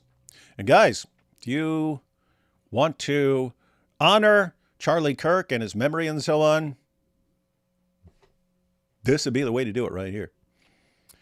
Should I go to a gay bakery and ask for a Charlie Kirk memorial cake? Absolutely you should. And apparently you should. Record it. You should sue them if they refuse to make one. The Lord always knows what he's doing. He exposed the great, although I would not eat that cake. That's the thing, right? It's like, if someone has some sort of moral objection to, keep in mind, like the baking controversy, no one was saying you know, if you're gay, you shouldn't be able to walk into 7-Eleven and buy something or buy something. It was decorating a cake. You're making unique artistic content. That's the idea. It's, should you be able to compel someone to make something artistic for something they morally don't approve of? I would say no. And I would say the same thing in reverse. If there's a gay bakery and you want to say, hey, I want a message saying I condemn gay marriage or something like that, I do not think they should have to do something that they that goes against their what they believe, or goes against their conscience or something like that. But so anyway, that's my view. But the idea, I want these people who don't like, who condemn gay marriage to make my cake, and I insist. And I was like, why would you want them? Why would you trust them to make your, like, what? I wouldn't, I don't, let me put it this way. When we're having like an argument about some topic or something like this, just me and some friends or something like that at a restaurant, we're sitting around a table and arguing about something, that waiter comes over, I'm like, quiet down. Why? I don't want to be arguing on something that this person is going to disagree with me about. This person's handling my food. I don't trust people handling my food if they know they disagree with me. So anyway, yeah, I would say don't eat the cake. Don't eat the cake. David. What? So do you think if it's a bad idea to request a cake from someone who you know will hate what you're doing with it, do you think it'd be a bad idea to murder somebody's family and then ask them to cook for you? Just out of curiosity. So Elle's making a valuable point here. Elle's making a valuable point. So I'm saying I wouldn't trust someone to I wouldn't trust the waiter with my food if that waiter had any reason not to like me, like just a disagreement. I mean, we've seen there are people who will gladly murder you over a disagreement. They approve of your murder. Okay, well, you would obviously not have a problem like spitting in my food or something like that, or putting something in it, right? Like obviously. So don't give this person any reason to dislike you. But Elle is bringing up the issue. Suppose I murdered someone's entire family, and then this person offered to cook dinner for me. I'm pointing out, obviously, I would not eat that. And I think most people, this goes way beyond wedding cakes and stuff like this. Most people would be like, I don't want anyone touching my food if I just murdered that person's entire family. In fact, if you lined up every single person who's ever existed and said and asked, if someone just murdered your entire family, and then if someone just murdered your entire family and you offer to cook dinner for the other person, would it be wise for that person? Every single person in history would say that would be a terrible idea to eat that food prepared for you by Well, someone not whose family everyone. you just murdered. Oh, yeah. There is one person. Eric's There's right. one There is person. There's one One person person. in all of history. One person in all of history who thought, yeah, I like food. Give me that food. Anyone know who the brilliant one person in all of history, of all the billions and billions and billions of people who've ever lived, one person has ever existed who thinks it's a great idea to eat a meal prepared for me by a woman whose family I just slaughtered? Who was it, ladies and gentlemen? Who knows? They Great know. mystery. They know. It's great. People know now. Muhammad, Momo. Story of Muhammad, Momo. Yep. Muhammad. That's how he died, ladies and gentlemen. And here we are, all these years later. The Lord always knows what he's doing. He exposed the great evil we are up against, and now we are uniting against it. Thank God for Charlie. It does look like the people who were celebrating his murder are going to find out that this is not going the way that, and I don't just mean just because they're getting fired. I mean, they're going to find out much bigger things are going to result from this. The Battle of Fort McHenry took place on September 13th. Really? Yes, today. Huh. Today would be the Wow. anniversary of it, Interesting. which is extremely funny. That Nice is to me. amazing. Do you think Don Keith knew that? I don't know. I But seriously funny. doubt it, but that is kind of interesting. September 13th is based. I was born 2 days after 9/11. Yes. D Wood will do a whole live stream in animatronic form. Ooh, that would be cool. Yeah, that would be even better. Live stream my from funeral. there. Live stream my funeral, and I'm animatronic like Chuck E. Cheese. Charlie to be the most. Ooh, Charlie to be the most common baby boy or girl name. Yes, that would be That awesome. makes sense. Animatronic D Wood telling 6 hours of pre-recorded Zoot jokes. Now that would be funny. God bless the British, our cousins. Yeah, at the end of the day, yeah, we've had our differences, people of Great Britain. Your cuisine isn't as bad as some people say, but I like meat and potatoes and stuff like that. So that's the only thing you guys are known for besides fish and chips. Some people make fun of your cuisine. People make fun of you guys with your tea and crumpets and your silly accents and things like that. But at the end of the day, it's more like brothers fighting, right? It's more like brothers fighting and so on. It's like I was significantly older than my brothers and stuff like that, so they'd fight. I wouldn't. I was older, but they could beat the crap out of each other. Just randomly and so on. Anyone else came along and messed with them, the brothers were united. The brothers were united. So that's a good principle to keep in mind. D Wood, before you go, Jesus would return, last days ripe. I don't know. We don't know the time. Hello there. I have a question. Where can I find a church that is like yours? Where can I email you? I want to find a church that is ecumenical. Well, you'd have to check out churches around your area. I would recommend just looking up churches in your area and going and checking out some churches. The churches normally have descriptions of themselves. They normally have, even on their websites, like statements of faith and stuff like that, what that church believes and so on. Lots of them are on YouTube, so you can check them out ahead of time. Zionists have no place in UK. USA, run away. What is this dork? Metatron on YouTube and X going off and exposing other content creators' horrible responses. I just found him on accident. Worth checking out. These are interesting times, guys. A lot of people are pointing out the evil, and a lot of people are watching and paying attention. Tommy isn't racist. He says black and white unite. There is a video I sent you, David Wood, where he wears a sweater which says it, and he says it. Oh, I agree. I've never thought Tommy was a racist. It's just that's what people are programmed to say about anyone who says, hey, I'm opposed to this, what these grooming gangs are doing. Oh, you're a racist. And did you see the the definition of Islamophobia, that I don't think it's official yet, but it's one that's being adopted and being endorsed by various people and so on, that they want to use. They want to make it official. It's defined as racism against expressions of Muslimness. I've heard that. I've heard that. Muslimness. Yeah. It's racism against expressions of Muslimness. So wait. So in Muslimness, would that include Shia as well as Sunni Muslimness? Yep. Because if so, then they're both Islamophobic racist against each other. Yeah, they're both racist, yeah. Bunch of racist Sunnis racist against Shias racist against Sunnis. It's like idiotic. The funny part of me watching footage of the Unite the Kingdom rally was when I saw a Brit in a lion costume with crown, the national animal of England, and thought it was a furry. That's funny.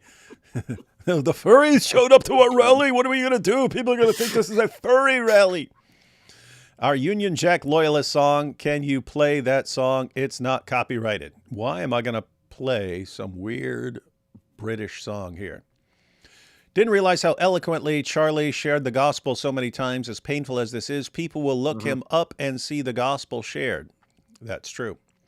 And by the way, that's why so many people are like really hell-bent on making him look like a bad guy here.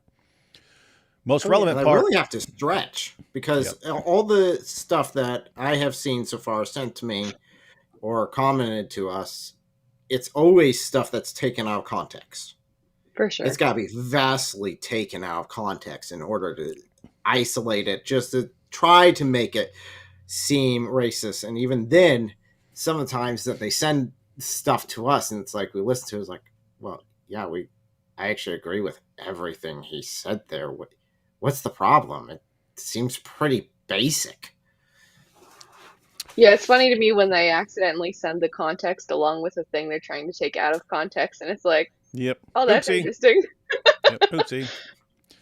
It's like the Guardian posting the footage and saying, "There's 110,000 people." Yes. All right, we got some more super chats, but we want to check out the next clip, guys. We have Elon Musk. Elon Musk. He was patched through by video, but he actually had kind of a discussion. There is a little bit of audio issue. You can actually see. You can see Tommy. He switches mics, and when he switches mics, you can't really hear him. So, but guys, it's just a. There's a lot of technical issues. So, I mean, I don't mean like in a bad sense. I mean like for trying to be talking to the crowd and also being heard online and patching through someone else, and it's all at this big public there's a ton of technical stuff. So it was just a part of it where you can't really hear Tommy and stuff like that, but it's not bad. I didn't listen to I heard the beginning and then I saw where it cut off, but I think it's just a short time because when I was scrolling later I could see the sound bars and you could actually see sound bars when Tommy was speaking. So I think they fixed it pretty quickly, but this is Tommy bringing on Elon for a discussion. We all need to thank today. This would not have happened without the next gentleman who I want to bring out here to speak to you for 2 seconds. 2 seconds. So he switches mics right there. Let me introduce you to Yeah. But with that said, I think Elon is loud and clear throughout. Let's see. His shirt says, "What would Orwell think?" Hello. Hello, everyone.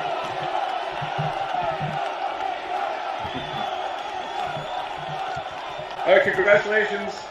Oh, so I think what's going on is they need Elon needs to be able to hear Tommy, so I think they switch mics, and this is the mic that so that Elon can hear Tommy, but that it took him a little bit to adjust so that other people could hear Tommy as well. Congratulations, Tommy, on putting together an amazing event and really rallying the people of Britain. Elon, none of this could have happened without you giving the British public access to the truth and giving us free speech Oh, and that fighting was for real our quick. free speech. So on behalf of Great Britain and the British public, we're incredibly grateful, Elon. Oh, that's interesting. So yeah, it was just that was just like 1 or 2 sentences from him that we couldn't hear. That's good. You're most welcome. Most welcome. And you may notice this T-shirt that I'm wearing is great British author George Orwell. What would Orwell think? I think that's generally a good way to look at these things. He would want freedom of speech. He would want the people to know what's real. He'd want the people to fight against government oppression and fight for the truth and fight for the future of Britain.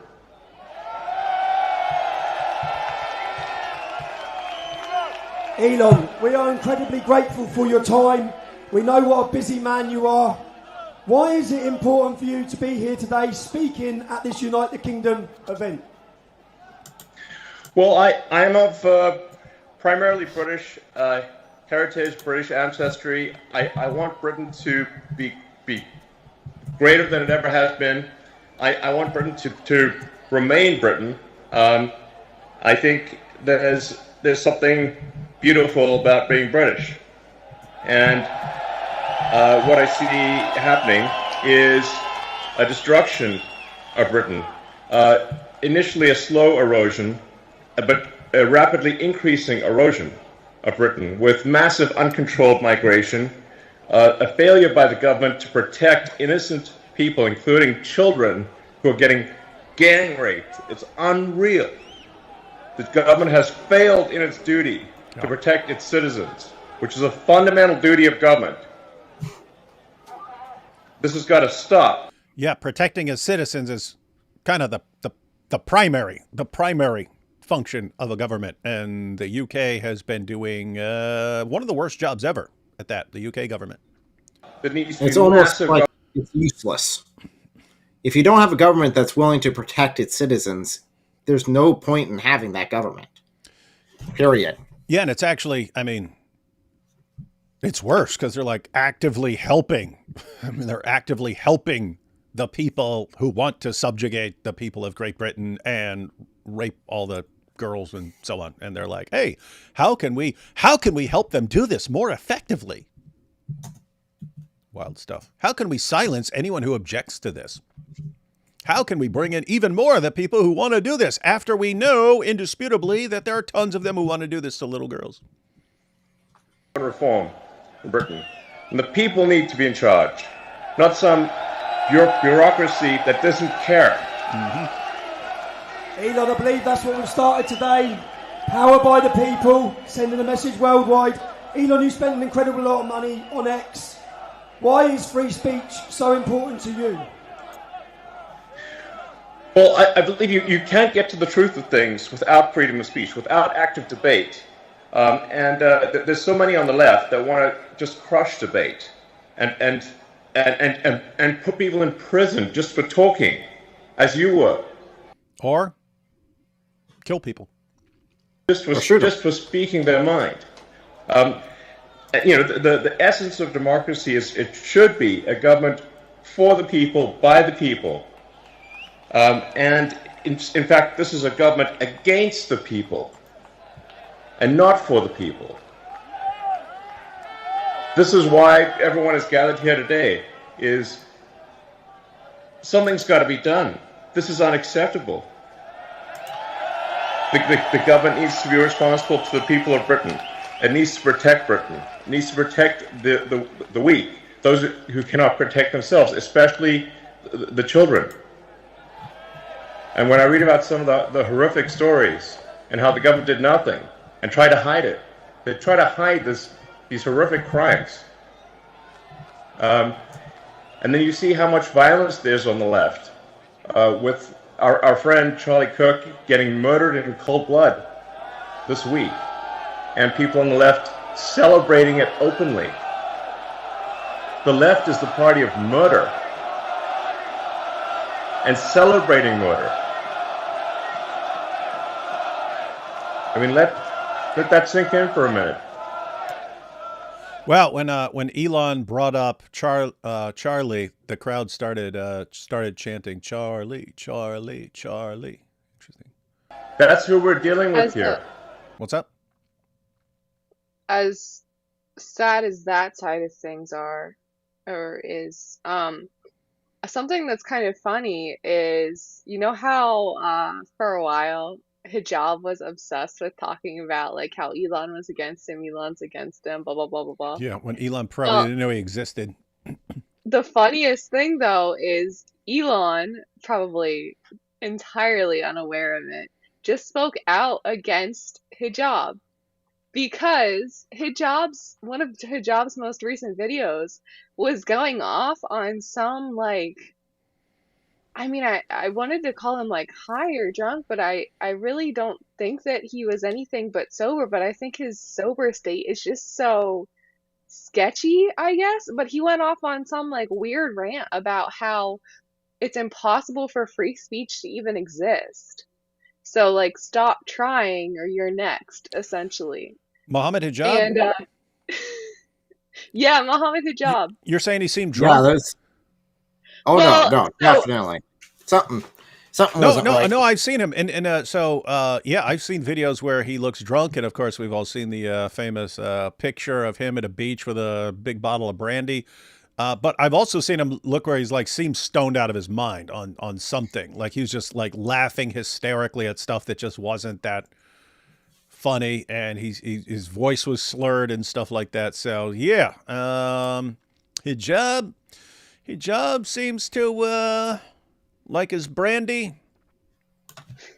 Seems to like smoking the reefer and probably doing some other stuff. And this is all aside from the issue of like his hotel wives and stuff. But yeah, what yeah. So yeah, Hijab There's the went one off with him on in one the of car. his, yeah, he went off on the rant after the assassination of Charlie Kirk on how essentially Charlie Kirk did die as a martyr, but really everything he stood for was all just wasted anyway because free speech could never really exist because free speech is expecting that the government can give you free speech, but really the government owns free speech, but also so do the gangs, but also nobody has free speech, and free speech isn't even a thing that exists. It's like whatever, so stop trying. Or if you don't stop trying and if you do keep speaking up against Muslims, then you're probably going to be next on the kill list.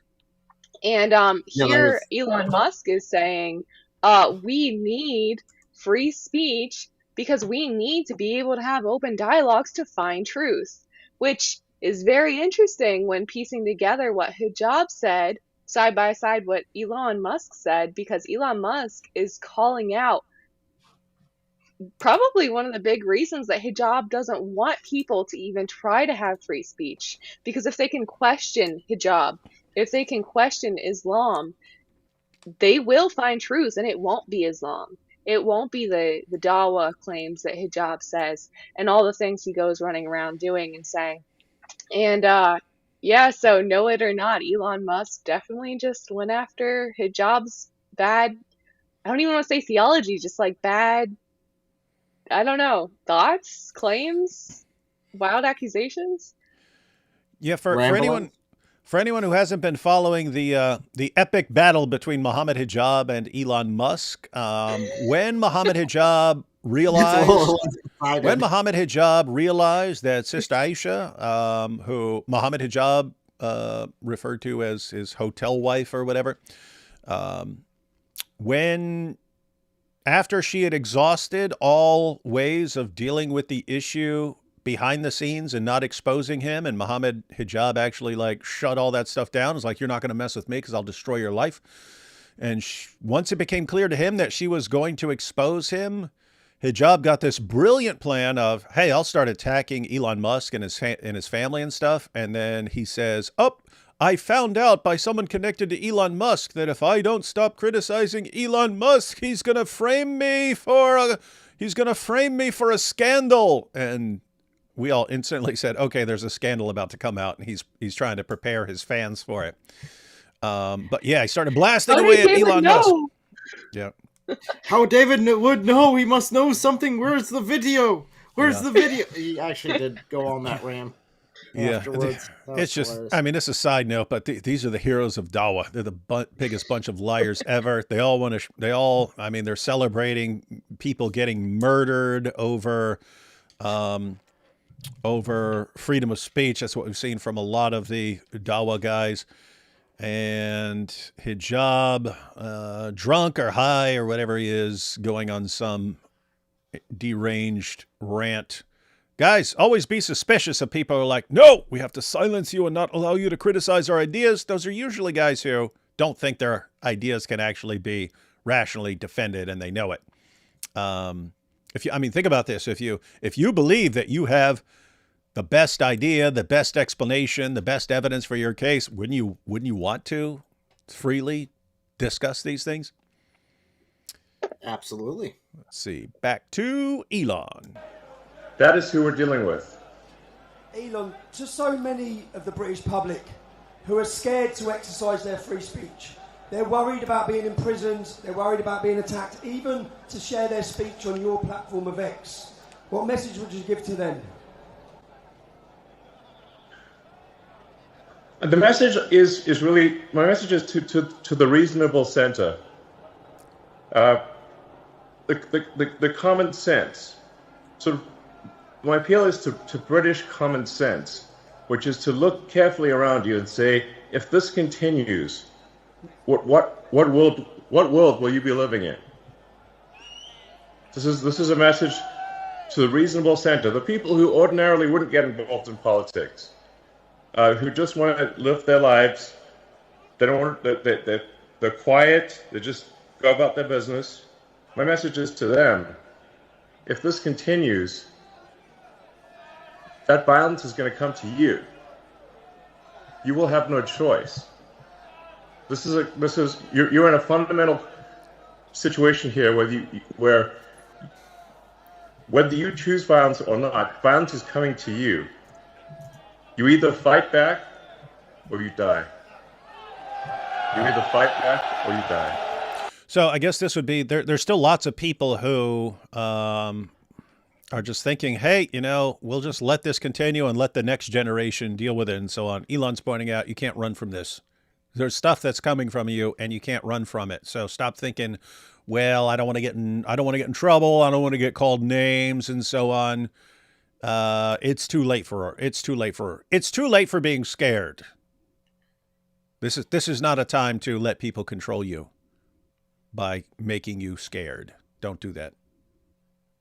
It's coming for you. It's coming for you either way. So you might as well realize what's coming for you and stand up. Yeah. And that's the truth. Today, Elon, I think the British public are telling the world that they're ready to fight back. Good. Yes. Come on, Great Britain. Oh! Come on. We've inspired the nation. Elon, you've spoken a lot about woke culture, the woke mind virus, and how it damages innovation and freedom of thought. Woke culture. We know that DEI often sees people getting jobs when they definitely don't deserve them. Do you think this culture is holding back progress in the West? And what do you think needs to happen to reverse it? Yeah, I'm appealing to sort of common sense and fairness. I want to emphasize just common sense and fairness, which is that we should make our decisions based on merit, on how, if somebody is talented and hardworking, then that should be the only means of advancement. There should not be discrimination on the basis of sex or religion or any race or anything else. And what a lot of the woke stuff is, it's actually super racist, it's super sexist, and it's it's anti-religion, but only anti-Christian. Like, why only anti-Christian? That's unfair. So this is why, again, because Christianity is the oppressor. Message is to the reasonable middle. Do you not want a world where there is fairness and common sense, and you advance as a function of how hard you work, and your talent, and your integrity? That should be all that matters. And the woke mind virus that I call it is against all of that. It's wrong. Thank you. Elon, we hear so much about censorship being pushed by governments and global corporations and organisations. A lot of people don't understand why we're allowing mass, uncontrolled immigration into all Western nations. Do you believe that there are powerful forces outside of elected officials, someone controlling governments, that are trying to control the flow of information, and how do we resist that pressure? What an interesting question. I think when you look at the behavior of organizations or people, you have to say, what is the incentive for these organizations? And frankly, there's a massive incentive on the left to import voters. So if they can't convince their nation to vote for them, they're going to import people from other nations to vote for them. This is a massive factor. And frankly, it's a strategy that will succeed if it is not stopped. Thus far, it is succeeding.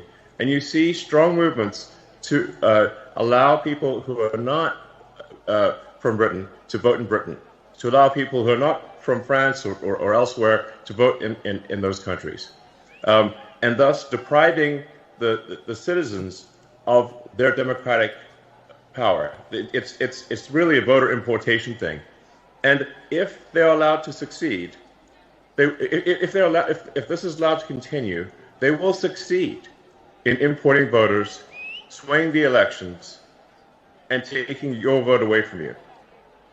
That is 100% what is happening. Do you know what's great? The BBC and the mass media cannot control this, can they? I love it.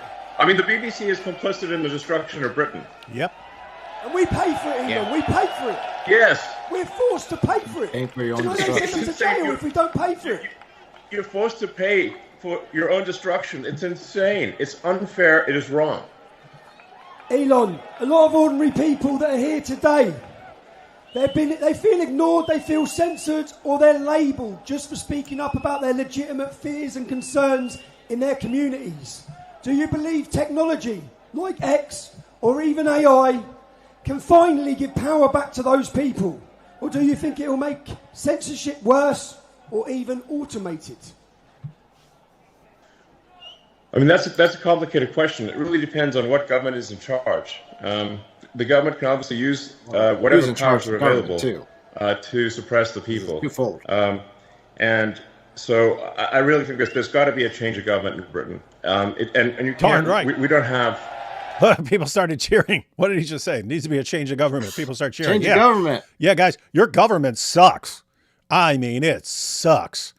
I mean, no matter how bad things get in the U.S., we're still looking over there going, gosh, at least we're not that bad. No matter how bad things get, we're like, gosh, man, that would suck. That would suck having that government over there. So, yeah, I'd kind of make it a priority to fix that sort of thing. But Elon is correct. If people are importing massive numbers of voters, it becomes more and more difficult for you to deal with that by voting. So anything you do, you need to rally support and deal with it now, because if I look and I say, okay, here's the number of people who are going to vote against my party in the election. Okay, let's bring in tons of people who will outnumber them. Well, I mean, if you bring in enough people, you could push for a Sharia and vote it in. And it was democratically appointed. Sharia was democratically appointed. Look at this. Mm-hmm. We got it. Well, no, you basically stuffed the ballot. Mm-hmm. That's what you did. See a lot of people doing the same move there. Another 4 years. What'd you say? Sorry, I was just going to say, it makes sense that that's the direction they took that question. But when he was asking originally about, like, do you think that there are any larger forces at play here above the government? It's like, yeah. Just like you said before, David, like, especially when it comes to Islam, things are just too perfect. Too perfect. Way too many things, way too perfect. Mm-hmm. whenever the next election is, it's too long. Something's got to be done. There's got to be a dissolution of Parliament and a new vote Darn right. held. People are cheering for it. Really, what matters is rallying the people of Britain, really getting the people of Britain to get the message out there, talk to your friends and family, and build a massive power base among the people. And like I said, you really got to appeal to the sort of average, the normal people that just want to go about their business. That they're sort of in a village somewhere, they're working, they just want to mind their own business. But you've got to point out to them that if we don't take action, Yep. they won't be able to mind their own business because Right. other people are going to come and maraud them. You could put it like this. If you just want to mind your business right now, if you see these disputes and conflicts going on and stuff, and you're like, I'd rather just mind my business. It's like, if you mind your business now, you won't be able to mind your business later because someone's coming for you, right? If you mind your business now, you won't be able to mind your business later because they're not going to let you. And so you might want to get involved right now and pick a side. And I would pick the side that doesn't want to destroy you. There's genuine risk of rape and murder, and the destruction of the country, and dissolution of the entire way of life. And so, yes, in the normal course of business, if you weren't under a massive attack, then people should go about their business and just live their lives. But unfortunately, if the fight comes to you, you don't have a choice. This is interesting advice. If you're not being attacked, it makes sense to mind your business. If something's coming for you, that's not time to mind your business. Something's coming for you. That's a time to respond. Yeah, that reminds me of the old poem. First they came for the communists, and I did not speak out because I was not a communist. Then they came for the socialists, and I did not speak out for I was not a socialist. So just minding my own business sort of idea. But eventually they came for me, and there was no one to speak out. Keep in mind, that's the result that could happen. You have to fight. So you have to rally all of the people of Britain to fight for the future. Let me ask And the if people this of doesn't Britain, happen, there won't be a future. are you ready to fight for your future, Britain? Fight for your future. Do it. Go. Will we be gagged any longer, Britain? Go. But you know what I mean, Tommy. You know what I mean. I mean, I talk to my friends in Britain, and they're like, yes, they live in a village here or there, or a town or city here or there, and they're like, well, it doesn't seem like it's really that much of a problem. I'm like, well, if you want to know what's going to happen to your town or village, just visit London, and you'll see that it's filled with crime. It often doesn't feel like Britain at all, and it's only a matter of time before that is what happens to your town or village. It starts in London, but it will spread to every town and village in the country, and no one will have any peace. We're running out of time, people. We're running out of time. Elon, you Yes. built rockets, you built cars, you built satellites, you built AI. Things most of us couldn't dream of. It's fair to say you're a visionary. When you look at leaders in Europe and the UK today, do you think they share the same talent for future vision, or do you feel like they'll be left behind and out of touch? Well, I think we've got to have a freer country, a freer. Europe in general has to be freer. It's stifled by bureaucracy. I think it's good that Britain left the EU because there's just too much bureaucracy in the EU. But frankly, instead of Had people cheering for that. EU sucks. instead of really The EU was like them being like, hey, we could be like the United States. And how'd that work out for you? Well, I mean, we've got. No, I just wanted to point out, it's like we've- the idea of, hey, a bunch of states will combine into one bigger thing, and then we could actually be like the United States. That doesn't work unless you have some other things involved that you guys left out. And yeah, and that's why it's not working. So you actually could. I mean, that would actually be a good idea. One united Britain that is united around, I mean, one united Europe, united around certain ideals and so on that make the whole better. It's not how it worked. You got the people who took control of that did not have the best interest of you guys in mind. They seem hell-bent on just like, if you picked leaders who specifically wanted to destroy Europe, you would not be able to pick a better squad than the EU right now, the leaders of the EU right now. So anyway. Well, to be honest, that looks like that will be our future. If we don't wake up, we will most likely follow the same path. So, yeah, we can look at the EU and say, we don't want to go down that route, or we can continue to sit on our rear ends and say, we'll just let it pass. The choice is ours. Not on my watch, ladies and gentlemen. We will never be the EU. Because we're Americans. We drink coffee. We have American football. Going down a path of personal freedom and deregulation and getting rid of these stifling regulations. Unfortunately, the British government has pretty much stayed on par with the EU, if not in some ways made the stifling regulation worse.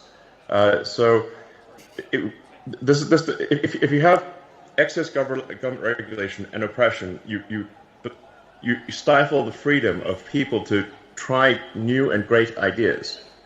And Britain used to be a country that did amazing things, some of the boldest things on the entire planet. And that is possible in the future. But it can't be done if you've got this massive oppressive bureaucracy and a government that doesn't care about its people. And that has to change. There has to be profound change. And there's not much time left. Elon, you've said before that civilization is fragile. We agree. Yes. It's precious. When you look at the West right now, every country in the West, with its wars, its divisions, its censorship, and its declining trust in institutions, none of us trust them at all. None of the public trust them. For good reason. Are you optimistic or pessimistic about where we are heading? I think if the people of Britain take charge and actually ensure that there's a government that represents their interests and not a government that represents foreign interests, then I think Britain has a great future. And I think we can be optimistic. I think there's amazing things that are possible. If the technology that's coming is used in the right way, we can have an incredibly exciting future, one which is, sort of Star Trek made real. It's sort of like the exciting utopian sci-fi where we have spaceships and we've got... You would have to have Christian principles for that. You have to have Christian foundation for that. I'm just thinking though I'm just thinking he's going like full Mike Winger. It's like Star Trek. Don't we want to live in Star Trek? Well, in order to live in Star Trek, we need to do this. See, I was just thinking how he's finally speaking your language. Mike Winger's like, my language is Klingon. I learned it, and I learned Klingon so I could speak to other Star Trek fans in Klingon and be super cool, because that's the coolest thing you can do in Star Trek is learn Klingon. Robots, and we've got incredible technologies that are really exciting. But we need to preserve civilization long enough for that to happen, and we need to go onward and upward. And we need to fight for such a future. Such a future is not inevitable. We have to fight for such a future. I think that many British people had lost hope, but after today's scene, have you got hope again, Britain? Britain is awake. Thanks to you, Elon. Thanks to your input. Can we just ask? Well, thanks to you, Tommy. If they can carry on. It is actually interesting. It's like if you're just online and so on, it's and you're living in the UK, and you see that the government will arrest you for saying the wrong thing on Facebook or X or something like that.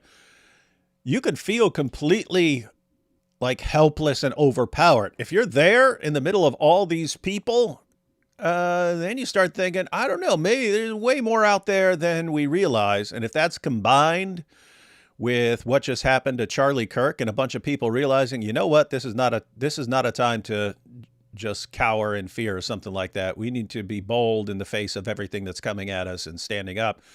I'm sure, I mean, he just said it. You can see people are more hopeful now than they were before they showed up.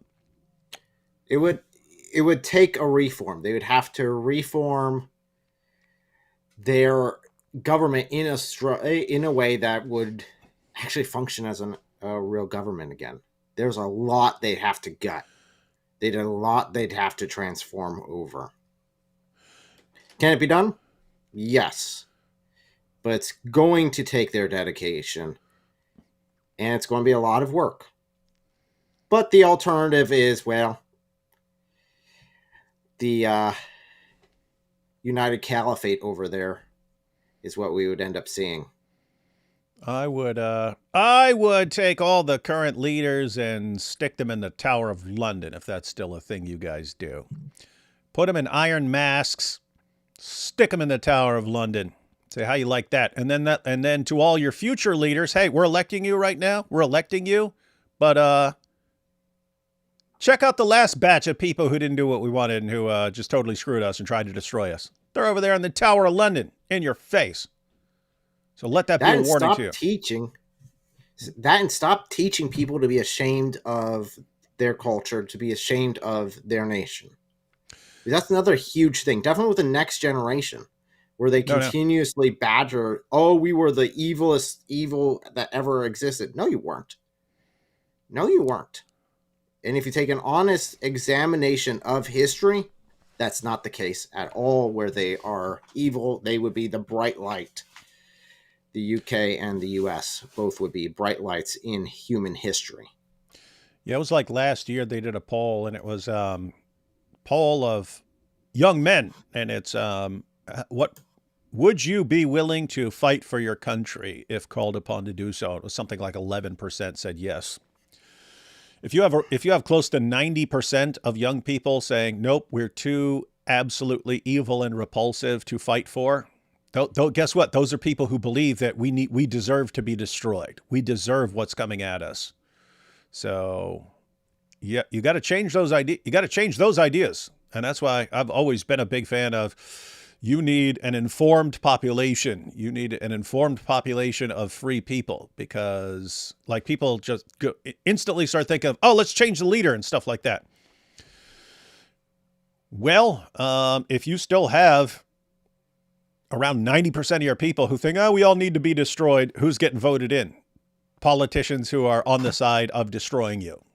So you need to change the people, ladies and gentlemen. Change the people. Thank you, brother. Can we ask, what do you see? What was that? I was going to say that's part of the problem that they have with immigration as well. Is it's, even though tons of people are leaving their old governments and leaving their old leaders, they're bringing those same ideas with them. They're bringing the same mindset of Sharia is still good. It just, I didn't like how it made me feel, but let's bring it here with us. Yeah, it's the same thing with like communists and socialists. It's always oh yeah, but it didn't work right back there, so let me try it here. And you even have that in the U.S. You have this like exodus from California because of all their screwed up policies. This exodus from like California to places like Texas and so on, and Tennessee. But then the people who move want the same policies as in California. It's like, oh, but they'll work here. It's like, what?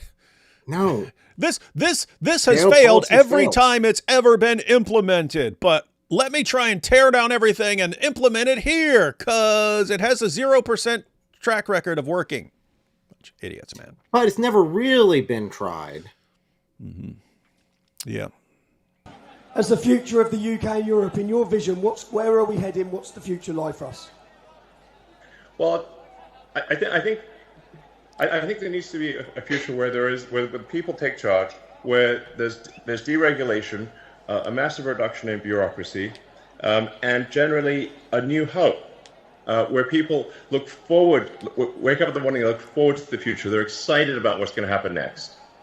But we must have revolutionary government change for that to occur. And this is not ordinary course Revolutionary government change. I'm for it in this case. business sort of stuff. Yep.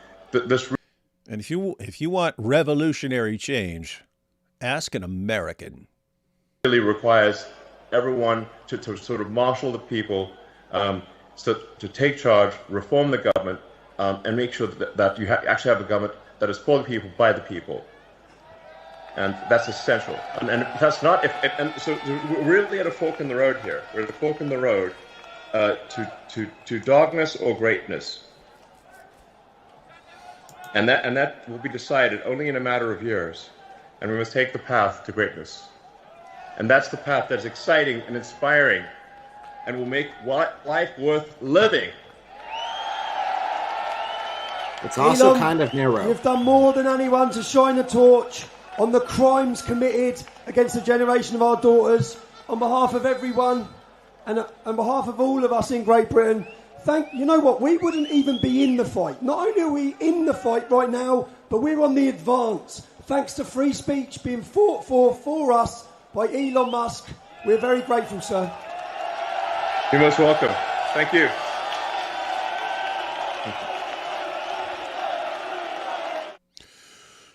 Pretty cool, Elon, to jump in there. You could tell the crowd weren't expecting it. Buddy showed up. I wasn't expecting it. No, I wasn't expecting it either. So that was cool. I wasn't expecting Valentina Gomez either. She's I'm excited to see her. Yeah, she's hilarious. She's hilarious. But yeah, we have one more clip, guys, and this is Tommy Robinson after the event. But we'll take these super chats and then watch one more clip. You don't understand. The king recently changed his pledge proclamation from protector of the faith to protector of the faiths under the crown. The king had begun abandoning the faith in Christ. Wow. Well, didn't he also do the whole he's referring to Ramadan? aren't compatible. Didn't he do the whole Ramadan thing too? Yeah. And so that's kind of bad enough. But yeah, if he's changing it to, I protect the faiths, and this faith vows to violently subjugate all other faiths, and I'm its protector. And therefore, if you complain about this one particular faith that vows to violently subjugate all people of all other faiths, if you complain about that, well, you're getting locked up, buddy, because I'm its protector. That tracks, though, with the rest of the government currently. There is a faith that's being protected as it horribly attacks everybody else, especially the girls that keep getting mentioned in this rally. It's interesting that it's that faith that gets protected and not the others. Yeah, the faith that says it's perfectly acceptable for us to take these 12-year-old girls as our sexual property and so on. The king says, I have to protect that faith, the one that wants to turn all our little girls into their sex slaves and their prostitutes, because the Quran regards them as worthless garbage. And I'm not exaggerating. The Quran calls non-Muslims the worst of creatures. We're disgusting filth. Allah has no love for non-believers. Yep, Quran 9:29. Oh no, that's Quran 98:6. Yeah, I think this is talking about you, L, earlier when you were talking about Muhammad being the dumbest person ever and the only person in history who thinks it's a good idea to eat a meal prepared for you by a woman whose entire family you just slaughtered. The sick part is that they'd think it's a celebration cake and enjoy baking it. Yeah.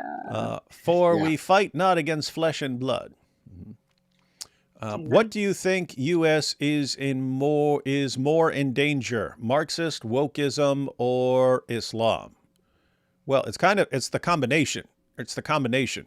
Any of them independently by itself would not be a terrible threat, but all the forces that want to tear things down end up working together.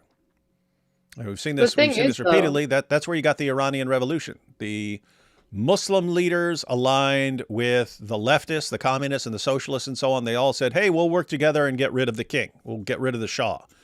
And then once they got rid of the Shah had to go with his family, and then the Muslims killed the leftists. The thing is, though, like, even though I think that they will all have horrible impacts, especially together, I think that Islam is the one that's most prepared to overtake the others in time. Oh yeah. Like, I think it's way less likely that Marxism would overcome Islam or that wokeism would overcome Islam. But I think that Marxism and wokeism will be useful pawns to Islam for a while. And then Islam will be like, nope, y'all gotta go. And it'll just be the Islamic way. So. Oh no, Islam would use the wokeism to get rid of the Marxism. And once Marxism is gone, then Islam would annihilate the wokeism. You guys live in fantasy land. None of that's happening here. Not on our watch. You see all this stuff crumbling all around us because people are catching on. In your face, Marxists, wokeists, and jihadis. In your face. Is the preamble what you want your animatronic body to say, or did you have something else in mind? No, I'll probably pre-record some stuff. Maybe some jokes, some important points, a few other things. I'll get it all in there. Maybe a song. Maybe I'll sing a couple songs and stuff like that. And then it could really be like Chuck E. Cheese. And maybe even have, like, bring in the Chuck E. Cheese band behind me. In case I break into song. Metatron covers revisionism in history for diversity. That's interesting. If I start wearing a headscarf, can I claim Islamophobia? Yeah, it's I mean, Chris Rock was talking about that. He wasn't talking about it in this context, but it applies. He said, this was in one of his comedy shows, but he said, we've created a culture that's where people are addicted to attention. And there are only a few main ways to get attention. He says, like, one is like to be the best at something, right? Like if you're the best athlete or something like that, you get attention and stuff. But that's also like the hardest, right? It's the hardest to do, to become like the best at something. You have to work really hard. And he said another one, get naked. So you can get, you can jump on some platform and start showing your rear end and stuff like that. That's how he put it, although he's more explicit. And that's a way to get a bunch of attention. But then he named also being a victim. If you are a victim and you say, I'm the supreme victim here, I'm a victim, then that's a way for you to get attention and so on. So anyway, he was breaking that down, and I was thinking, that's part of, you've got a society that's programmed to want attention, to do anything for attention. Guess what? Converting to Islam gets you a bunch of instant attention. Muslims praising you, other people going, oh my goodness, what are you doing? And so on. So you do that. And then, but on top of that, that also gives you instant victim status. Now I'm a victim. Hey, I converted to this. Oh, I'm being oppressed because I'm a Muslim and Islamophobes are out to get me and stuff. And now you instantly get victim status. So it's weird. We've created this culture. If you wonder why you do have people who are converting to Islam, it's, hey, this will get you a lot of attention and you get instant victim status. And yeah, that is a good recipe for getting some converts. So yes, the answer is yes. You can claim Islamophobia. Metatron's good, especially on history. Big recommend. That's interesting that we have people recommending that here. Aerial footage shows the real scale of the UK rally. It was pretty big. I love that the info about the shooter is released at a rate that allows the left to form a new lie about him only for it to be proven false the next day. That is, I was thinking the same thing. Yes, like, that's great. Hey, it's this, So the next great. day. Oh, okay, that was completely wrong. So there's this. And then the next day. Okay. Like right after it was, actually, this is just a white Mormon kid from like a conservative Mormon family. And stuff. You see, he's a devout Trump supporter and blah, blah, blah, blah, blah. Then like the Antifa stuff starts coming out, and then it's, you see, he's Antifa. All you people thought it was going to be trans something. And then the next day, oh, he was dating and keep in mind, I don't trust a lot of the stuff that comes out, but you have people reporting that he's dating a trans person and stuff like that. So then, yeah, I'm sure we'll find out more and that more theories will be exposed. But keep in mind, no matter what else happens, as we've seen, no matter what the evidence is, you can still always blame Israel. Always. 100% of the time. Oh, yeah. Because even if all the evidence is against it, if you believe that that Jews are these all-powerful beings who control everything, well, they can make all the evidence be against your theory that it's the Jews behind it. So that's just life. All that tech and bro can't get a good camera. Oh, talking about Elon. Yeah, wouldn't you expect it to be like the highest tech stuff? And even like we understand that, all this is being live streamed to X. And so you're going to get glitches and stuff depending on the quality of your live stream connection and so on. But I mean, Elon's like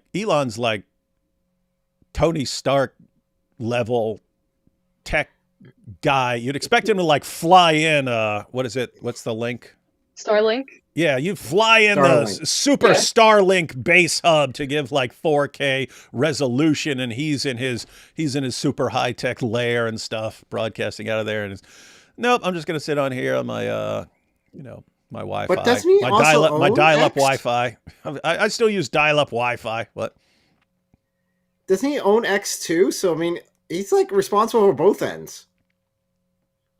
Just weird. But the people are no longer retarded. That's good. And are waking up. Mohammed Hijab was drunk off all the donuts he made some donut liquor and got drunk off that. It's so crazy for me to live in this time. I've never experienced something like the death of Charlie inspire such a massive turning point. It really is like our generation's JFK. That's true.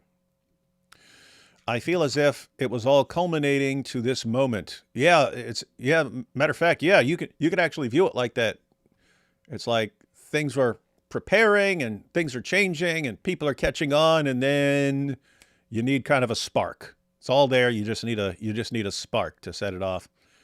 If anything that's happening is the spark to set things off, it's the assassination of Charlie Kirk. Yep, there's a powder keg ready to go. Joseph says, what was meant for evil, God will use for good. Very appropriate name for that comment too. Just bought some.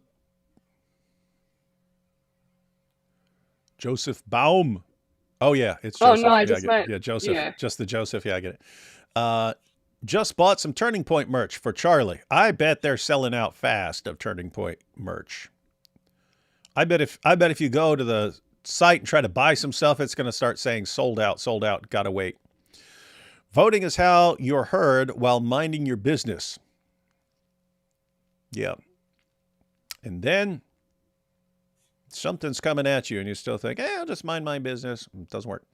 It takes only 3 years to become a citizen in Canada. In time for the next election, how could immigration population know the pressing local issues in such a short time? As an immigrant citizen myself. Mm-hmm. First, they forced the world to accept communism. That failed, so they forced the world to accept socialism. That failed, so they're forcing the world to accept Islam. But that'll work. When Charles go with Al-Zut, we'll know how he converted.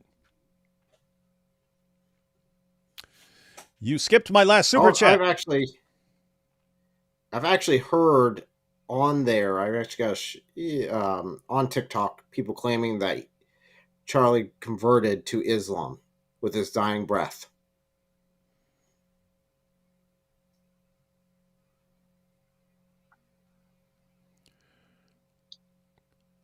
Oh.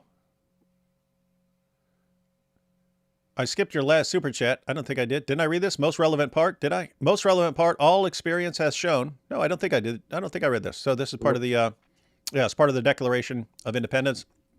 Most relevant part. All experience hath shown that mankind are more disposed. Matter of fact, that's perfect. That's the perfect part as far as explaining what's going on. People would rather suffer whatever people get used to it. You can get used to almost anything. And if you get used to it, then you're more inclined to stick with whatever you're used to than to sort of step out into the unknown and like, okay, we're going to fight and change things. And it's going to be difficult and it's going to be unknown and we're going to lack certainty. At least with the status quo, we know what we've got. If we're going to tear something down, then it's going to be all this new stuff and that's actually worse. Anyway, all experience hath shown that mankind are more disposed to suffer, while evils are sufferable, than to right themselves by abolishing the forms to which they are accustomed. That's true. And so now, Cult, I fixed it. You skipped my last super chat. No, I didn't. I just read it. Also, if you are serious about a robot animated body, I can help with that. I am a firmware engineer. I totally want to be animatronic. And not just for my funeral, for years to come after that. If I ever got the time, I would love to like record years of video. What's weird, because it seems like with AI, then there could be endless D Wood videos forever. But I'd like it to actually be me. It's more authentic. It would be creepier, but more authentic. I don't know what you call authentic. Elon was speaking David's language when he made those Star Trek references. Yeah, I just sit around watching Star Trek and Spock all day. That's what I do. 4.0. What? What's 4.0? 4.00. We do not know what that means. Britain is opening their leather straps. That's true. And don't our liberal values in the West and the chaos that it invokes just play into the Islamic movement? Well, kind of. If you take certain ideas, you can do things that are good and work with a certain population and then have other people who want to take advantage of it, right? And that's always the case. You can come up with something that's good and other people will take advantage of it. So suppose you get a government and you say, hey, this government will actually help people if they're struggling. So if people don't have enough to buy food and stuff, it's actually good if you have a government that can actually, okay, you're really, really struggling now. We're going to help you out and chip in and stuff. But guess what? You'll instantly have people who abuse that system who aren't struggling, but will take advantage of the system. And it's the same thing with, we in the West, we do want to help victims and so on. That's a good, that's a byproduct of having a good will. If someone is being victimized by something else, we want to help the victim against the oppressor. But you'll have people who take advantage of that and step in there. We're victims, you're the oppressors. And we all go, oh, you're victims. Well, if you're saying you're victims, then we'll just do whatever you want. And meanwhile, they want to violently subjugate the population. So Islam specializes in that. Islam specializes in taking whatever works and is good and using it to Islam's advantage when it wasn't intended for that. Anything good in your society should not be used to subjugate your society and compel you to accept the ramblings of an illiterate 7th century Arabian caravan robber. But Islam is extremely specialized for that, like you're saying, because again, the concept of just being able to lie in order to make it sound good. Mm-hmm. You can just lie about whatever as long as it gets Islam in a better position. That's just built in for abuse. Yep. All right, we got one more clip to watch. This is a short one. This was Tommy, after everything, heading home and had some final thoughts and plans for the future. So Tommy likes to keep going. So here we go. We came in our millions, okay? The biggest protest in British history. You, the British public, have now made London the battleground for this fight. We're going to do it again. I'm sorry, some people couldn't hear because there's too many of us. We need to be in Hyde Park. Did you catch that? He pointed out there was an issue. Apparently there were complaints. A lot of people couldn't hear. In other words, you saw how many people were there. How are all these people hearing? Like, you can't have... I mean, I guess you could, but it would be very difficult to have speakers set up for road after road, after block after block after block after block that people can hear. So I guess if you weren't close enough to hear everything, then people were like, "Hey, you had hours of speeches and we couldn't hear." So he's saying you're going to need a different location if you actually want it to work. We need to make this the biggest concert, the Unite the Kingdom concert. What an amazing day. Thank you for every one of you who travelled there. Thank you for your behaviour. Thank you for your support, every one of you. We've made London the battleground. We didn't get to finish it. We didn't get to kill our closing speeches. We didn't get to tell you our vision of how we can change this country, but we're going to. We're going to do it again. Unite the Kingdom, unite the West. It's a cry for help. We want world leaders. We want them coming from all over the globe. London has been chosen. You, the British public, have made that happen. If you attended, did you have a good day? Do you want to do it again? Okay, we've just broke every record on the amount of people who have ever protested, on probably live viewers on X, all over the board. So I'm tired, it's been a long week, but every one of you helped us make history today. The fight's not over, it's just starting. That's the reality, yeah? We need all of you to get involved, everyone. We've all got a role to play. Don't talk about change, be the change. That's the reality, yeah? That's what we need. Thank you to Elon Musk, man. What a moment. What a moment. I've got 20 minutes out of Elon Musk's time. He gave that time to you, the British public. He spoke up for us. He's continued to fight for us for free speech, as have Donald Trump, as have J.D. Vance. So when you voted, if you're in the United States, when you voted to save America, it wasn't a vote to save America, okay? Everything you've seen today would never have happened without your vote. It's a vote to save the West. The fight back is on. We are fighting back. There is a cultural revolution happening. I'm happy, man. I'm hungry, but I'm happy, yeah? God bless. God bless Charlie Kirk. Rest in peace, sir. That was awesome. Last few seconds. Well said. God bless Charlie Kirk. All right, one. Look at this nonsense. Do you think there's much point in protesting and kicking back when we already know Jesus is coming back and the New World Order will happen? Yes, because we're not told to be lazy bums. Yeah, that's like, why do I want to do anything when I'm just going to die anyway? Why do I want to do this when it's all doomed anyway? Jesus is just going to do whatever he wants, and so I don't. You have your marching orders, dude. You're supposed to love people and to do good things, and to just say, it's all going to come to nothing anyway. That's stupid, fatalistic, idiotic nonsense. So get that stupid thought out of your head.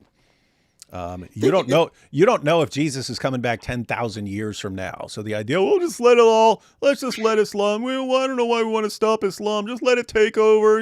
Jesus is gonna, he's gonna return to deal with it anyway. And okay, so why stop these little girls from letting Islam gang rape them and stuff like that? Because it's gonna happen anyways. Get rid of that stupid thing, man. Freaking ridiculous. Yeah, I think if this was the mentality people would have adopted during World War II, before America stepped in. Oh, well, we don't want to mess with what is happening over in Europe. We don't want to, we don't want to get in the way of the guy, this Hitler fellow. We don't want to, he's just doing some stuff to the Jews. I mean, they're going to die anyway, right? I mean, if you had that mentality, forget it. Yeah, so I'll say Zakiya Williams, that's a stupid way of thinking. If you want to think like that, I can't stop you.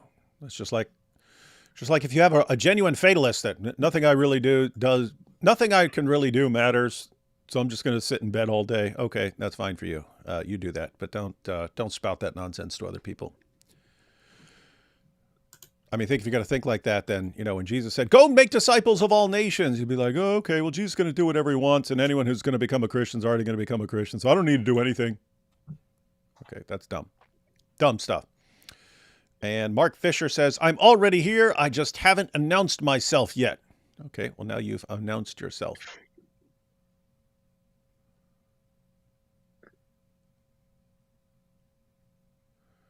That was a follow-up to his other comment. Don't our liberal values in the West and the chaos that it invokes just play into the Islamic movement? Audie responded. All right, that's about it. That's what we want to cover. Yeah, and again, guys, the I'll go ahead and add the link to the full rally on X, so you can check out a bunch of other speeches. Just wanted to cover the ones that have already been released as separate videos and show everyone what's going on. I haven't heard from AP. So I don't know what he's. Well, I know what he said he was going to be doing out there. Said he was going to be recording some stuff and so on. But I haven't heard from him today, or I don't think today or yesterday. So hopefully he's still alive. But I guess we'll see. All right, guys, final thoughts on anything? Very hopeful. It is a good start, but that's what it is. It's a start. There's a long road ahead, and we have to keep going. We have to keep pushing. We have to keep highlighting the stuff that's in Islam. We have to keep highlighting the stuff around us. We need to call it out when we can. Yeah, I would say the ultimate solution isn't merely changing leadership. It isn't merely changing politics. It isn't merely changing immigration. It isn't merely hosting a rally. It is recognizing the value of human life and the origin of human life comes from a divine creator who loved us enough to take on human flesh and dwell among us and be crucified to pay for the penalty of our sins and resurrect, restore us to a relationship with him, and to have the kind of love for others that he showed for us. Because if we do not do that, we will continue to destroy ourselves over and over and over and over. So I'm glad to see that change is being made. But ultimately, the real solution is going to be Jesus Christ himself. And these things certainly can help as well. But yeah, all of that together can be very powerful. And people also shouldn't underestimate that. And certainly should not be like that one super chatter and be like, somebody else can deal with it, or God will deal with it one day. But we each are here for a reason. We each have a role to play. And so I'm grateful to be able to make a difference in the ways that I can. I don't expect to make a difference in every way, but ultimately turning our eyes to the ones who can, the one who can, and partnering with him does make a difference. 2 final super chats here. Animatronic D. Wood, 5 Nights of Apostasy. We still want to make 5 Nights at Far 4s about finding Far 4, the terror mouse in a tunnel. We need a good tunnel to record all that in, and then we'd have to write it. But that would actually be a funny little movie and so on. And we need the Talmudic tunnels so we can borrow them from our Jewish overlords. Mm-hmm. Yeah. Hey, Jews, tell us where we can find a good tunnel. Everyone thinks you're the experts on tunnels. And Dima here says, I'm torn on cancel culture over Charlie. Losing a job seems harsh, but if someone rejects God's morality, isn't social shame the natural consequence? So we've kind of already talked about this. This is not what's called cancel culture, Dima. Cancel culture is, again, you said this thing on Facebook 5 years ago, or even you said something, that's on the wrong side of the issue, and now we're going to screenshot that and we're going to go show everyone until there are terrible consequences for your life and so on. That's not the same thing as, it's awesome that Charlie Kirk just got assassinated because I believe that anyone who disagrees with me on these issues has to be brutally murdered. That's not that you're not talking about the same thing. Now you're talking about someone who approves of murdering people. That's not, I made a joke or something like that and I need to be canceled for it. That's, you believe in murdering people. It's like if you saw someone's, let's suppose someone works at a school and you see the person's messages and it's like, I'm really attracted to children and I want to manipulate them so I can make them, my little sex pawns and so on. It's like, that's not cancel culture to say you should not be around kids. You need to be fired from a job where you work around kids. You need to be gotten out of there. So there are certain ideas.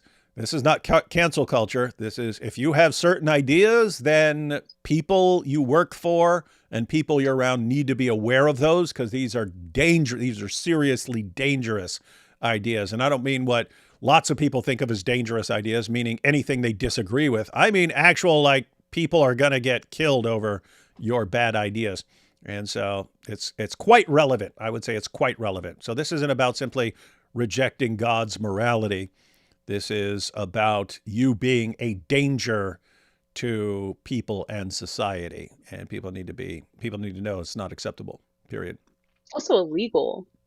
Like, calling for violence is not protected by free speech. And a lot of these people weren't just celebrating an assassination that already happened, but they were also calling for others to be assassinated as well in a lot of these cases, which, yeah, super illegal. Yep. And we have Ash here with the super sticker and Metatron. Hey, that's a different channel. So we got Metatron, and then we have Metatron Shroud Video, very based. We had lots of recommendations for Metatron today for some reason. Must have been putting out something interesting. All right, guys. Thanks for joining us. Thanks for everyone who was at the rally, or people who are watching it and so on. Again, I encourage everyone to check out the rest of the stuff, because Tommy had a bunch of speakers there and stuff, and they're doing cool work. And we, at the end of the day, we want to see the UK saved from what's happening to it. And right now, as far as rallying the public, Tommy is the go-to guy as far as what Great Britain actually needs. They need a big old dose of common sense and an even bigger dose of the gospel. So give the people what they need, everyone. Catch y'all next time. God bless.